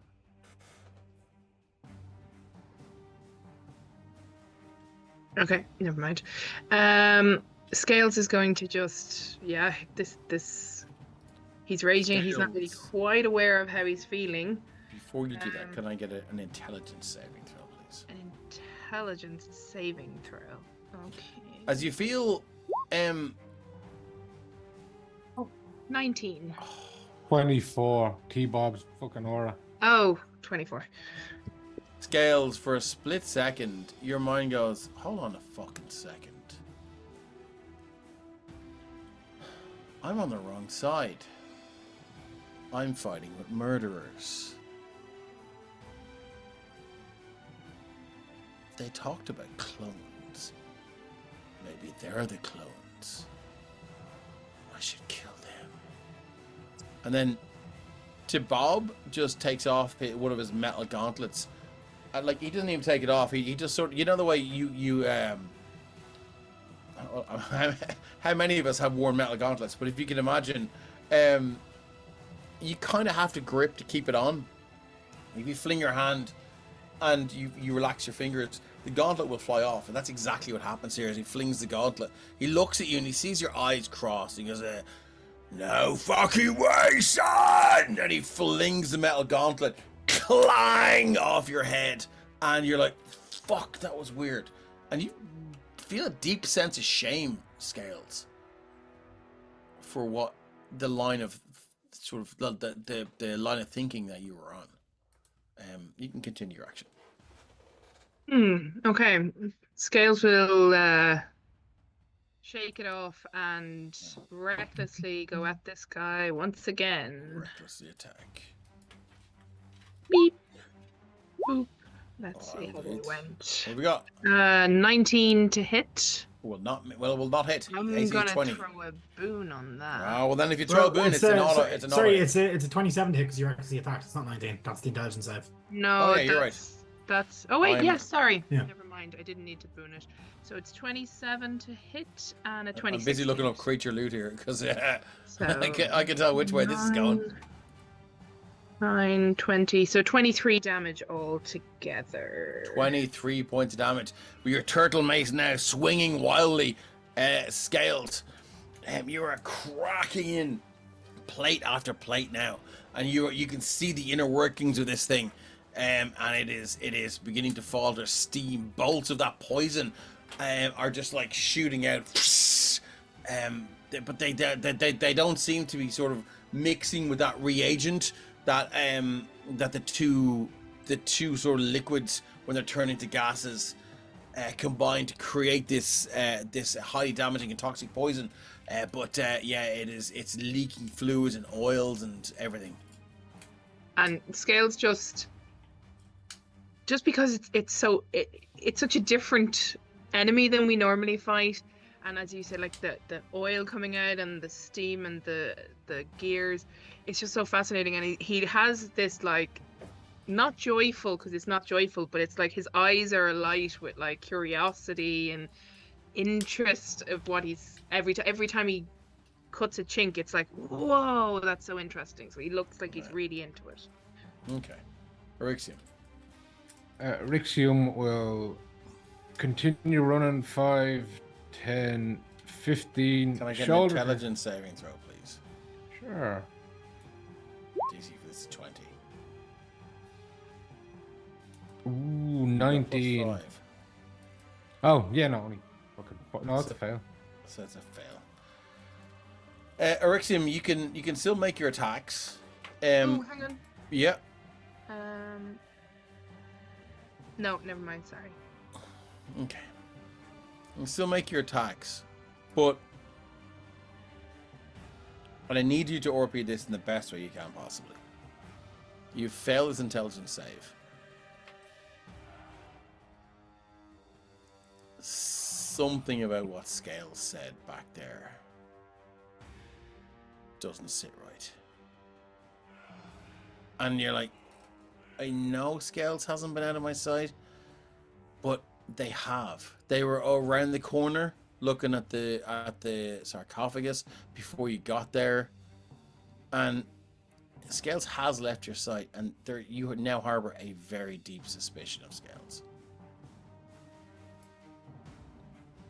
So I'll leave that with you. But you can, I mean, this is the more sort of present threat. Wrestling, yeah. So he'll, as he was running, he'll have drawn his longsword and will attempt to slash the golem as he side-eye Scales. 19 is not enough to hit. Won't do it. We try again. 26. 26 will for 6 slashing. Again, that blade is drawn across now, and you slash off 2 or 3 rivets, and a shoulder pauldron is sails across the room with this explosion of pressure and steam, and ping, ping, ping, ping, ping, ping, ping, ping, rebounds off each corner of the wall here, and then lands and spins. It's right beside to Bob. He looks up and he goes there. Hey, good shot, my boy. Anything else you'd like to do? No, that'll be it. As he wonders why his first true strike missed, did Scales push him? Darak.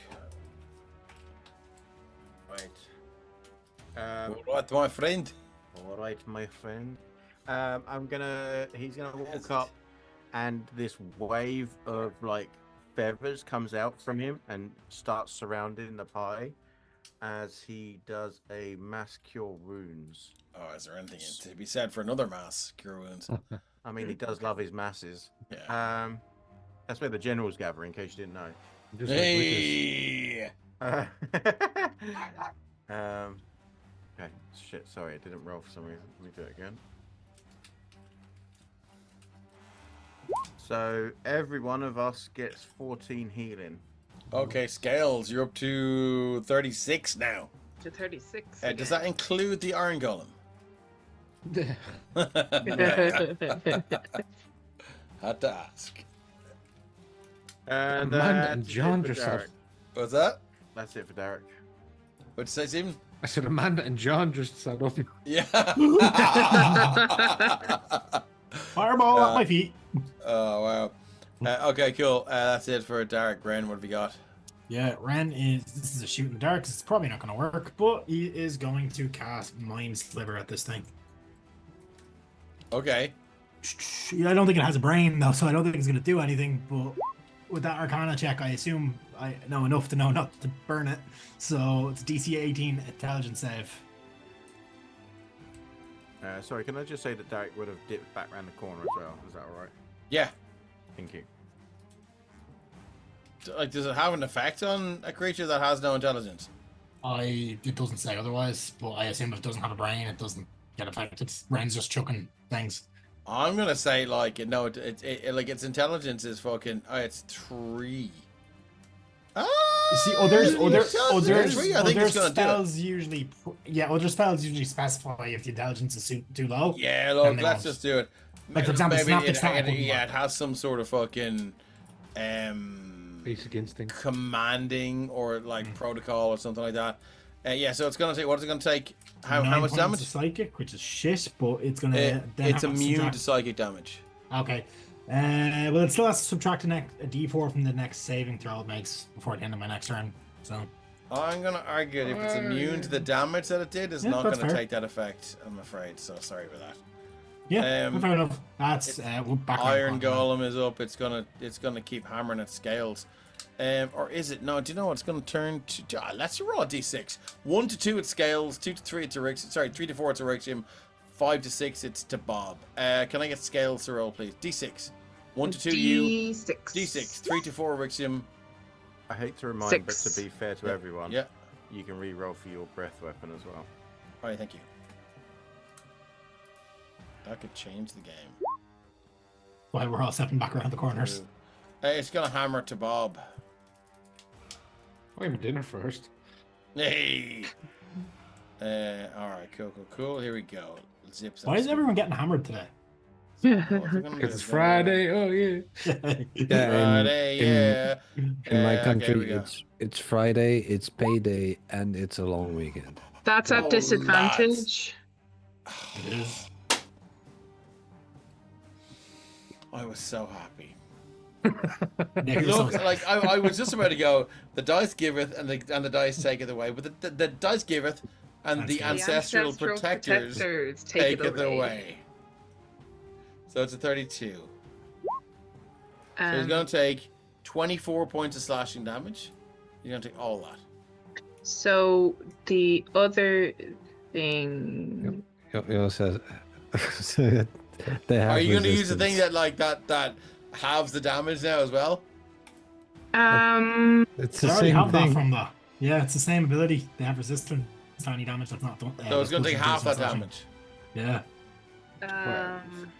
He has resistance to the type of damage, so he'd only take half of that damage.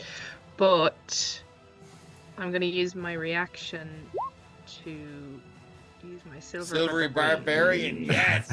So a silvery duplicate scale rushes at the golem while it is taking its second attack. Second attack is already a nat 1 though. So Yeah, it'd be second no attack's a point. nat Oh, one. its first attack, sorry. Yep. And distract it, so it has to re-roll its d20 and use the lower roll. Okay, so if it rolls lower than a 32, it has to take that. Yeah. Okay. Where's Bruce? And- 4 starts when you need him. Lower than a 32! Okay, here we go. So, sword. Come on, second nat 1. 17. That's a miss. So I'll give Tabab back another 12 hit points. And Eryxium will have advantage. Officially hate you now. You gave it to me, dude. I did. Of course I did. I only own it. Eryxium shall have advantage on the next attack roll, ability check, or saving throw within a minute. Cool. Mazelu. Do you roll your D100 on that one? Became a 17. No, I did not, actually. Good call. So, would you like to roll it for me? Oh, it was Scales' go, so... My scouts, anyone can roll it for me. D1 hundo coming up. 45. 45, you miss an attack and gaze upon the chaos of the battle, causing your accomplice to roll a disadvantage on your next attack roll against any target. So keep that in mind, everyone. I'm sure you will all rush to remind me, and I appreciate it. Moving on. You don't sound angry at all. Tabab is about to fuck shit up here. Tabab goes, it's my go. oh, sorry, I'm so sorry.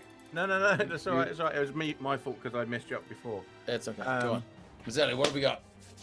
Fuck all, because it's me. Yeah, I'm gonna... Come on, go give us and another do- nat 20 guiding bolt.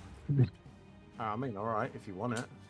Shit. If Everyone it wish happened for- again. I swear to God, if this happens again. We check Ryan's PC for macros. No, Oh, not it's a 14. Unfortunately, no. It's a miss.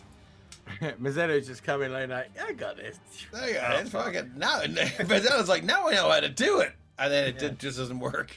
It's like, Uh, wait, it worked the last time I did it. Yeah. Yeah, that's kind of it for Mazzetto. Okay. Rixium got a boon. Thank you very Hey, much, nice one, Rapper Rep. Gamer. Bob is gonna he's gonna pull out his I think he has something for this now. The Blade of Blaratarsh.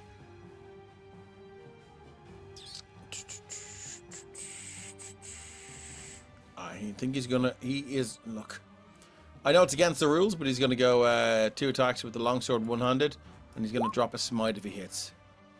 21. And I think he's gonna drop a level. Oh. He's gonna drop a level 2 divine smite. So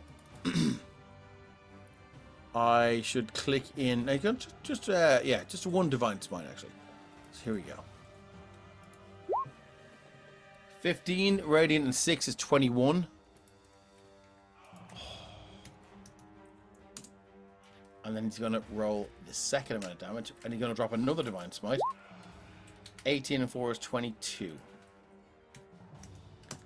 As to Bob, parkours off the wall here. Bounces off and rebounds up on top of this creature, and he has his blade. He goes, "You're about to be your fucking maker!" Slams the butt of his blade down, the blade of Blartarsh, the hilt, and you can just see this thing's head. Like it's almost like the Juggernaut. The head just begins to just move down and down and down into the thing until you hear this hiss of magical steam, and again those two liquids that are combined to make the poison breath begin to gush out on either side of this creature now, as it has been successfully killed by the Blade of Blaratarsh. We will change the music, and we will go back to. I think we'll go back to. Rixium didn't even get to use the advantage. He still has a minute. Parts. Don't act like you actually want him to get the advantage. Oh wait, I'm not supposed to be suspicious of scales. Never mind. Around about this time that I need. Oh yeah, I forgot. It's around about this time I need intelligence saving throws from everyone in the party. Oh well, there you go. You can use it for that. As you feel this psychic intrusion. Fucking hell. 28. Okay, so I'm don't going to anyone use move. inspo. Ren, what did you get? I got a 13, but I'm going to use my inspo. Okay. Need a 22. Yep. Cool. I failed. Sorry, Rixium, you don't need to make this because you've already failed it. Question. Does this count as being charmed? Oh, No. Right.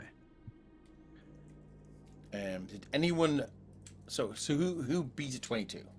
Do I get +5/+5 because I'm beside a Rixium and Tabob? Yeah, plus 10 for our scales. Then I have a I, boon, I'm gonna I throw a made boon. it. I got a 27. I need a 4. Fuck. 1 second now. I'm gonna roll for Tabob. Intelligence saving throw.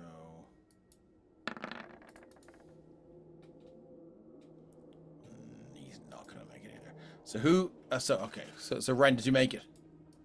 Nope, failed. No. So we're gonna give you a red dot. Mazzella, did you make it? Nope. Red dot. Derek. Nope. Shit. Red dot. Robert. I natural 20 for 27. Made it. Rixium, you already failed it. So it doesn't matter. Scales. Made it. Oh my god. And Bob failed it. Fucking hell. So Scales Wait. is pretty much the only one. Wait, what's the DC? 22. Robert made it. Oh, but Scales got a 16. But I It's had 10 +5/+5. from 2 paladins. Oh, okay. Thank you very much for the sub, Kerwick. And it's great to see you in. I hope your Blades in the Dark game went well.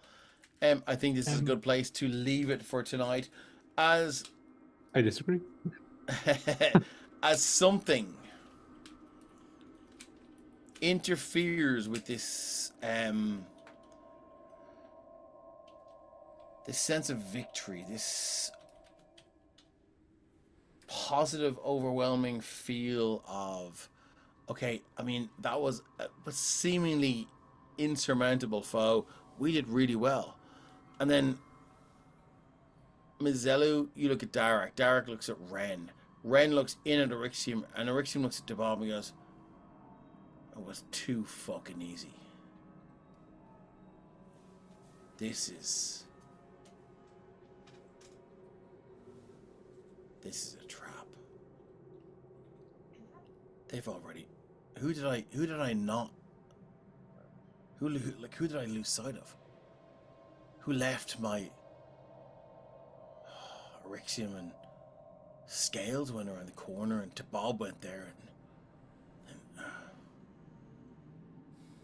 we can't trust anyone. That's where we're going to leave it for tonight. Thanks everyone for sticking around.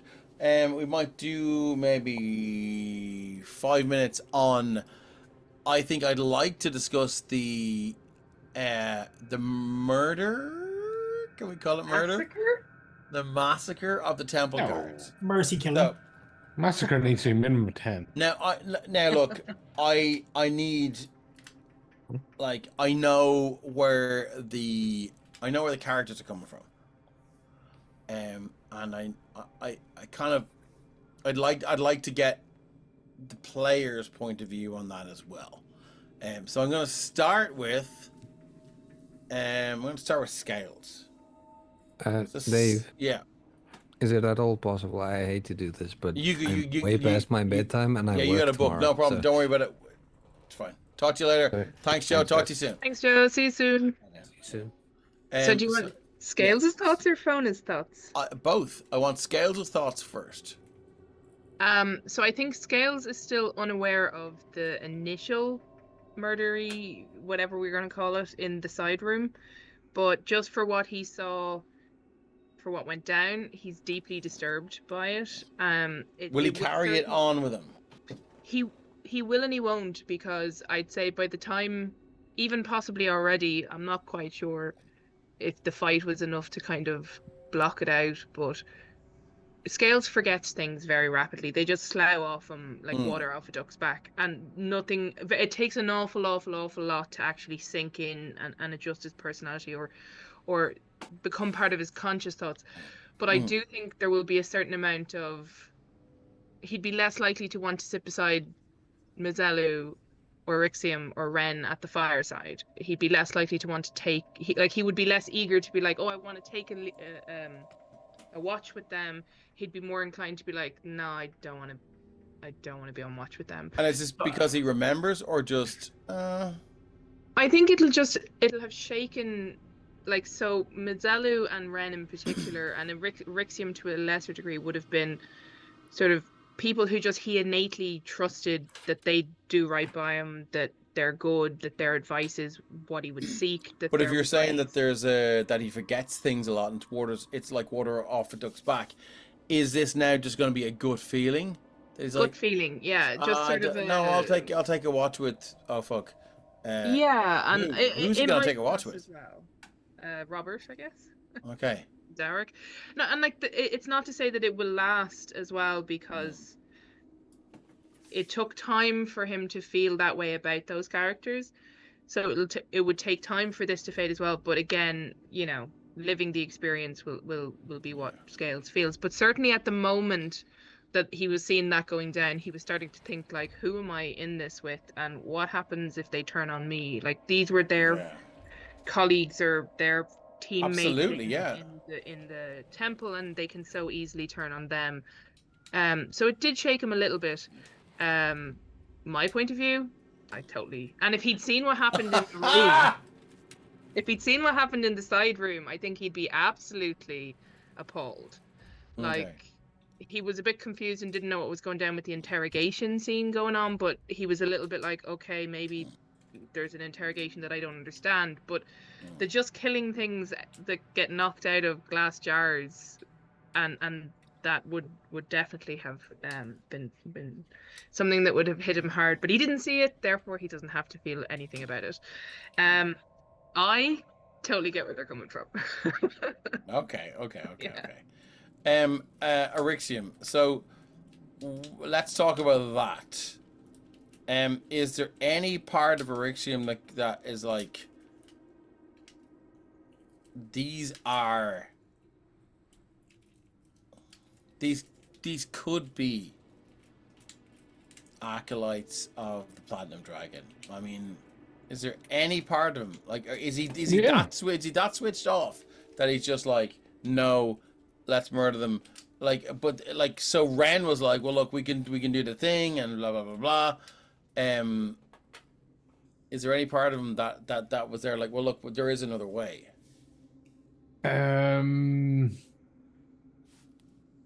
That's kind of two separate questions. Like, there obviously was a part in the back of his head that's like, these could be genuinely just the true, non-altered, non-tampered people, but the risk is too high, and they're not done. Like, it's no longer a rescue mission or a retrieval mission. It is now, there is an existential threat underneath this city that has to be dealt with. Okay, cool. And it's collateral damage. Here's a question for you. If Arixium came after Mazzellu into this place, would he have done the same thing?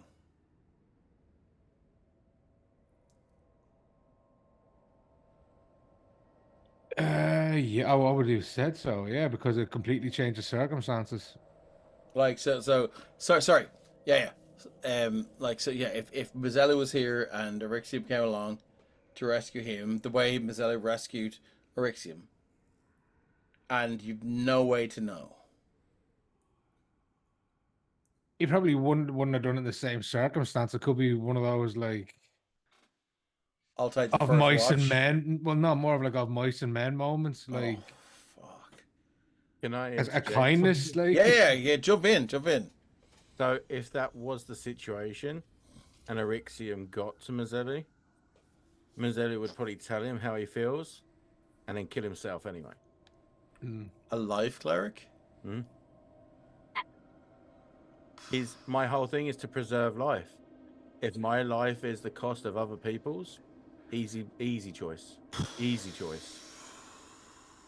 like choice. Yeah, like, you have to wonder. It seems like a very, hold on, like that seems like a very sort of, I'm not devaluing that decision, but like, would Mazzellu not, like, fully thinking that he's him, would Mazzellu not try and find another way rather than just going, trust it? What? Mazzellu wouldn't trust it for the exact. He wouldn't same trust reason himself. No, because he knows what these creatures are capable of. He knows what they can do. He could be lying to himself, and he wouldn't take the chance. Yeah, like, at what point does an intellect devour realize it's an intellect devour after? Because it has all your memories, all your experiences, it knows everything until the moment of your death, of the intellect devour's death. Okay. Like, does an intellect devourer know it's one? No. It's like, it's not like fucking that Arnold Schwarzenegger. What's that? The Eighth Day, where you can pull down your eyelid and see the marks of the clones. Like, they don't know until they know. This is like the question of, like, if it's a zombie apocalypse and you've been bitten and you know you're going to be turned, would you kill yourself or would you not? Like, I can see where Mazzellu's thinking is. Yeah, absolutely. I'm infected. I have to take myself out. I'm actually surprised. I thought he would ask Arixium to kill him. Well, either way, like, well, this is the thing: is Mazzellu wouldn't ask Arixium to do it because he wouldn't want that on his brother's soul, so he'd do it himself. Easy answer. 100%. Okay. The other question I want to ask Arixium is, without washing over of Dwarven memories and that sort of that spark of Servordek and that man who once wielded the Holy Avenger, is that going to distract Arixium? Because the way I described it, you do feel that memory sort of like it shot by you, and it was the one thing with that wisdom saving throw that you did notice. It sort of it sparked out to you. And you know when you wake up from a dream and you're like, I must remember that dream, but then as you go through your day, it starts to fade. Yeah, you've got to the kettle, and next of all, what was that dream about? Yeah, so what's Erixium gonna do about that, if anything? Well, if he does remember it after everything that's going on and having a third entity digging around between his ears. Well, it's not that you have a third entity digging around your ears. It's just that you were when you grabbed the weapon, a surge the intelligence save right there. Oh yeah, sorry, of course, yeah. But not like if he does remember the flash, or if there's another flash or whatever in the future, was the interaction positive or negative? Because the Holy Avenger is obviously an aspect, but it's more the ancient worm. I'd have to start scrolling to find its name.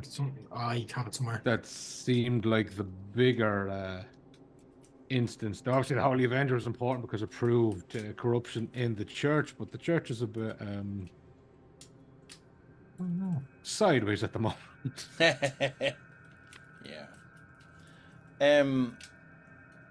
So if he does remember it after all this, I mean, is there going to be a part of Erixium that will be like, well, look, I mean, we're going to be up against some serious shit. Like, is he going to be arguing against the order of the quests and things that they do? Do you think he will feel that strongly about it, or he'll just go, "Oh no, Grant, it's a Holy Avenger. We'll do that last"? Or is he gonna? Do you think he'd be the kind of person that'll go, "Well, I mean, this is the weapon that I need that can fucking turn the tide here"? And do you think that he'll argue against people's sort of ranking of what we should do next? As it stands at the minute, the problem is the king, who is a mortal man. If it turned out if they got information to his knowledge, if it turned out that there was, but you already know there's talk of Galasar because I think Randa said that. Yeah, but like, let's say that the talk was that, like, if we foil the plan with the stones to completely eliminate the race of elves, and so now he's gonna get an undead army, then it's gonna be like, all right, this has to go up the list a bit. Okay, but for now, it's not up the list. Yeah, well, yeah, right now, yeah, the main thing is fucking Mind Flayer colony, and then sort of outside that, I mean, it's okay, cool.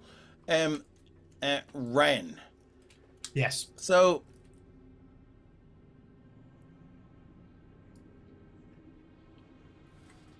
you've asked about that sort of those marks in your hand and your arm and stuff like that. Yeah, the black mark. Yeah. It hasn't really moved on. It hasn't really done much. Hasn't faded. Is Ren hoping to hear something from that voice in his head, or is he hoping not to? Hoping not to. Okay. Well, actually, there's part of him that's like,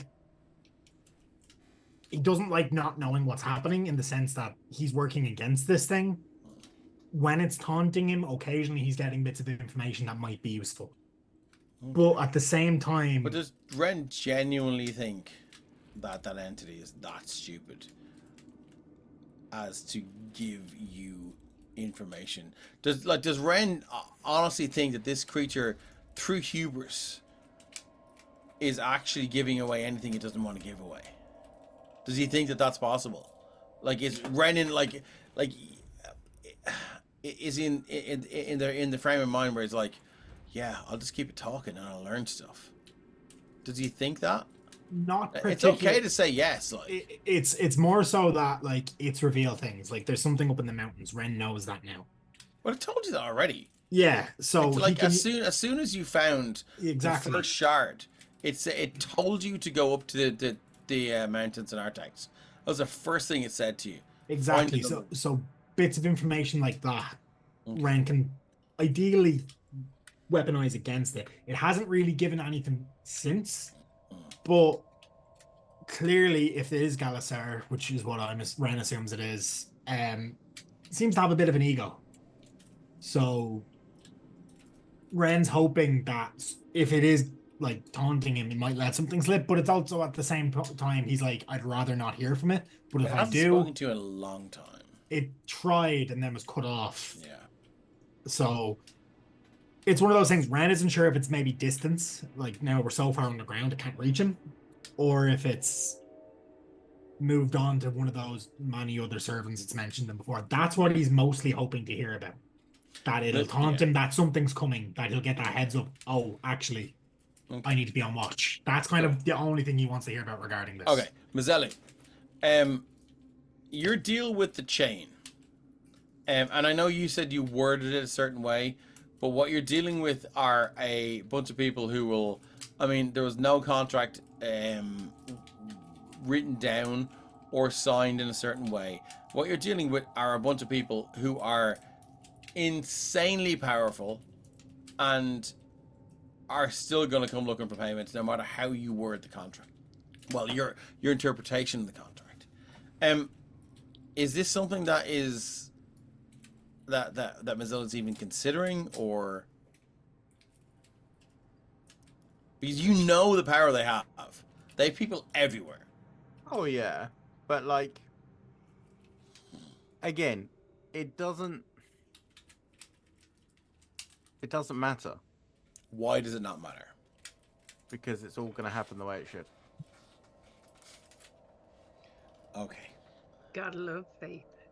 that is. I love that answer. So like, I love that answer. anyone that's watched me play D&D, anyone that knows me as a D&D player knows that if I'm playing a particular character, whatever the character might be, whatever their flaws are, whatever their thing is, I'm 100% that character. Absolutely. And Mazzellu is 100% that character. And that's all I can answer for him is. And that's all I'm asking, yeah. That's all it is. Whatever's going to happen is going to happen because it's meant to. If something Even ever if breaks, it's These are nothing but tests by Bahamut to him. yeah. if something ever cracks that though, Mazzellu Oh, is that's what I'm grumble. trying. That's what I'm Listen. getting at. Like, If that glass cracks, I pity the world. Shit's gonna happen. Shit's gonna happen. Scales. Yeah. How much of Scales wants to go back to so much and to find the present that was left for you by your parents? When it occurred, when he has time to think, And as little as he thinks. But they did say it's important, Scales. Yeah, and it's very much in his mind, but the way Again, though, Scales always feels to me is like he has things that are tumbling around and they take a while to settle, and they will eventually settle, and they're there in his mind.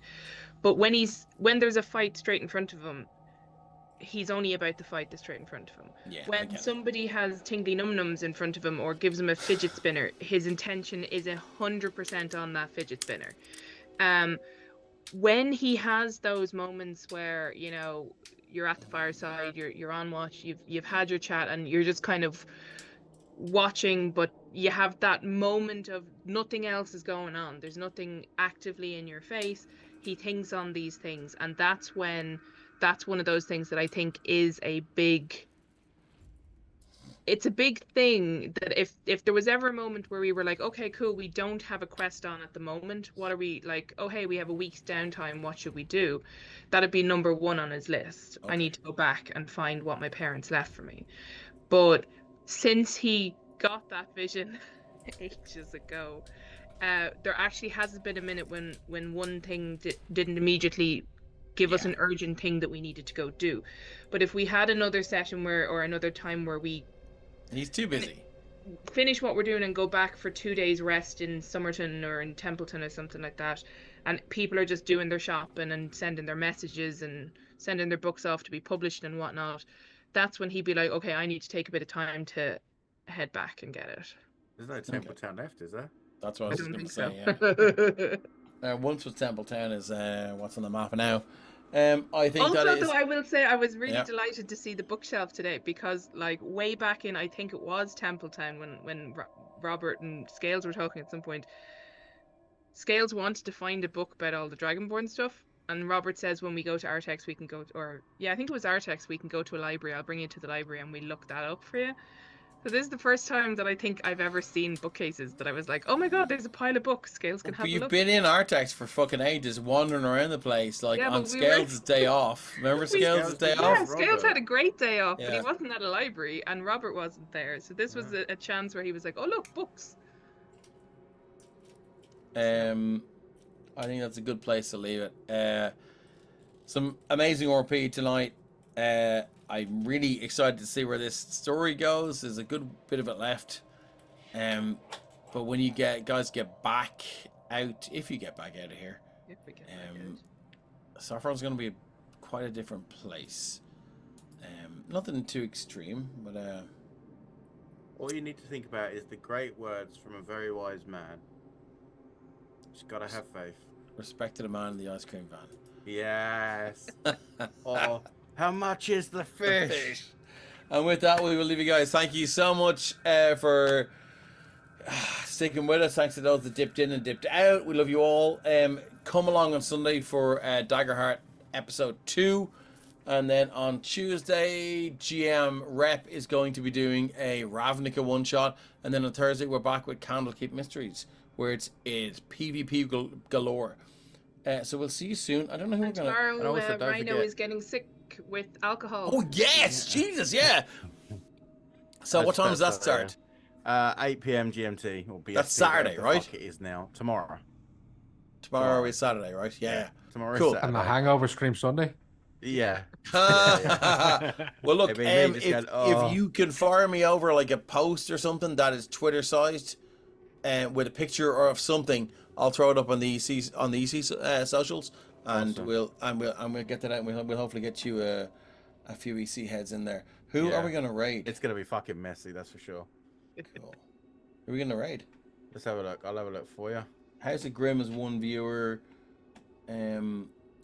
Replay. Journey Begins, Session 11. Action Surge 5E. Crit Edition. GM Shando. What are they doing? That's starting soon.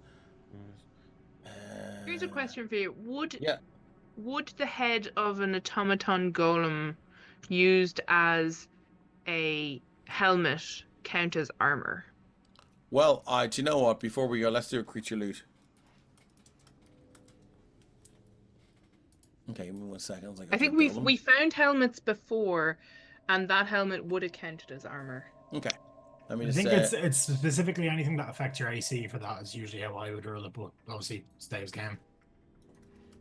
The helmet doesn't necessarily give you an AC bonus. Give me 1 second. I am loading it up. Creature loot. Okay, cool. Here we go. Right. It's currently loading. I've given a suggestion in the chat there, so you can copy Cool. and paste it, buddy, I will. when you're ready. Okay, cool. Creature loot is not loading, so we'll talk about that another time. Hang on 1 second there. They're doing Icewind Dale, which is kind of cool. Oh, nice. Craig runs that. I was so sad when that game ended. Yeah. All right, cool. Where did you put the? It's in the chat there. You can just copy and paste. Homebrew Cafe. Oh, nice. Okay, cool. They seem pretty cool, actually. Okay. It's a wizard like myself, DM. Slash raid. Radagast? Hey. Oh, his beard's Or whiter slash than raid, mine, so he's actually more Gandalf. Homebrew Cafe. I am listening to the audiobook for that Lovely. at the moment. All right, guys. Thanks so much. We love you all. Check out Ryan's stream on Saturday. Check us out on Sunday, Tuesday, and Thursday, and then we're back with maybe a secret one shot from a community member that has not run a one shot yet. So please keep an eye for that. We love you all, and I'm gonna click right now. Bye. Bye.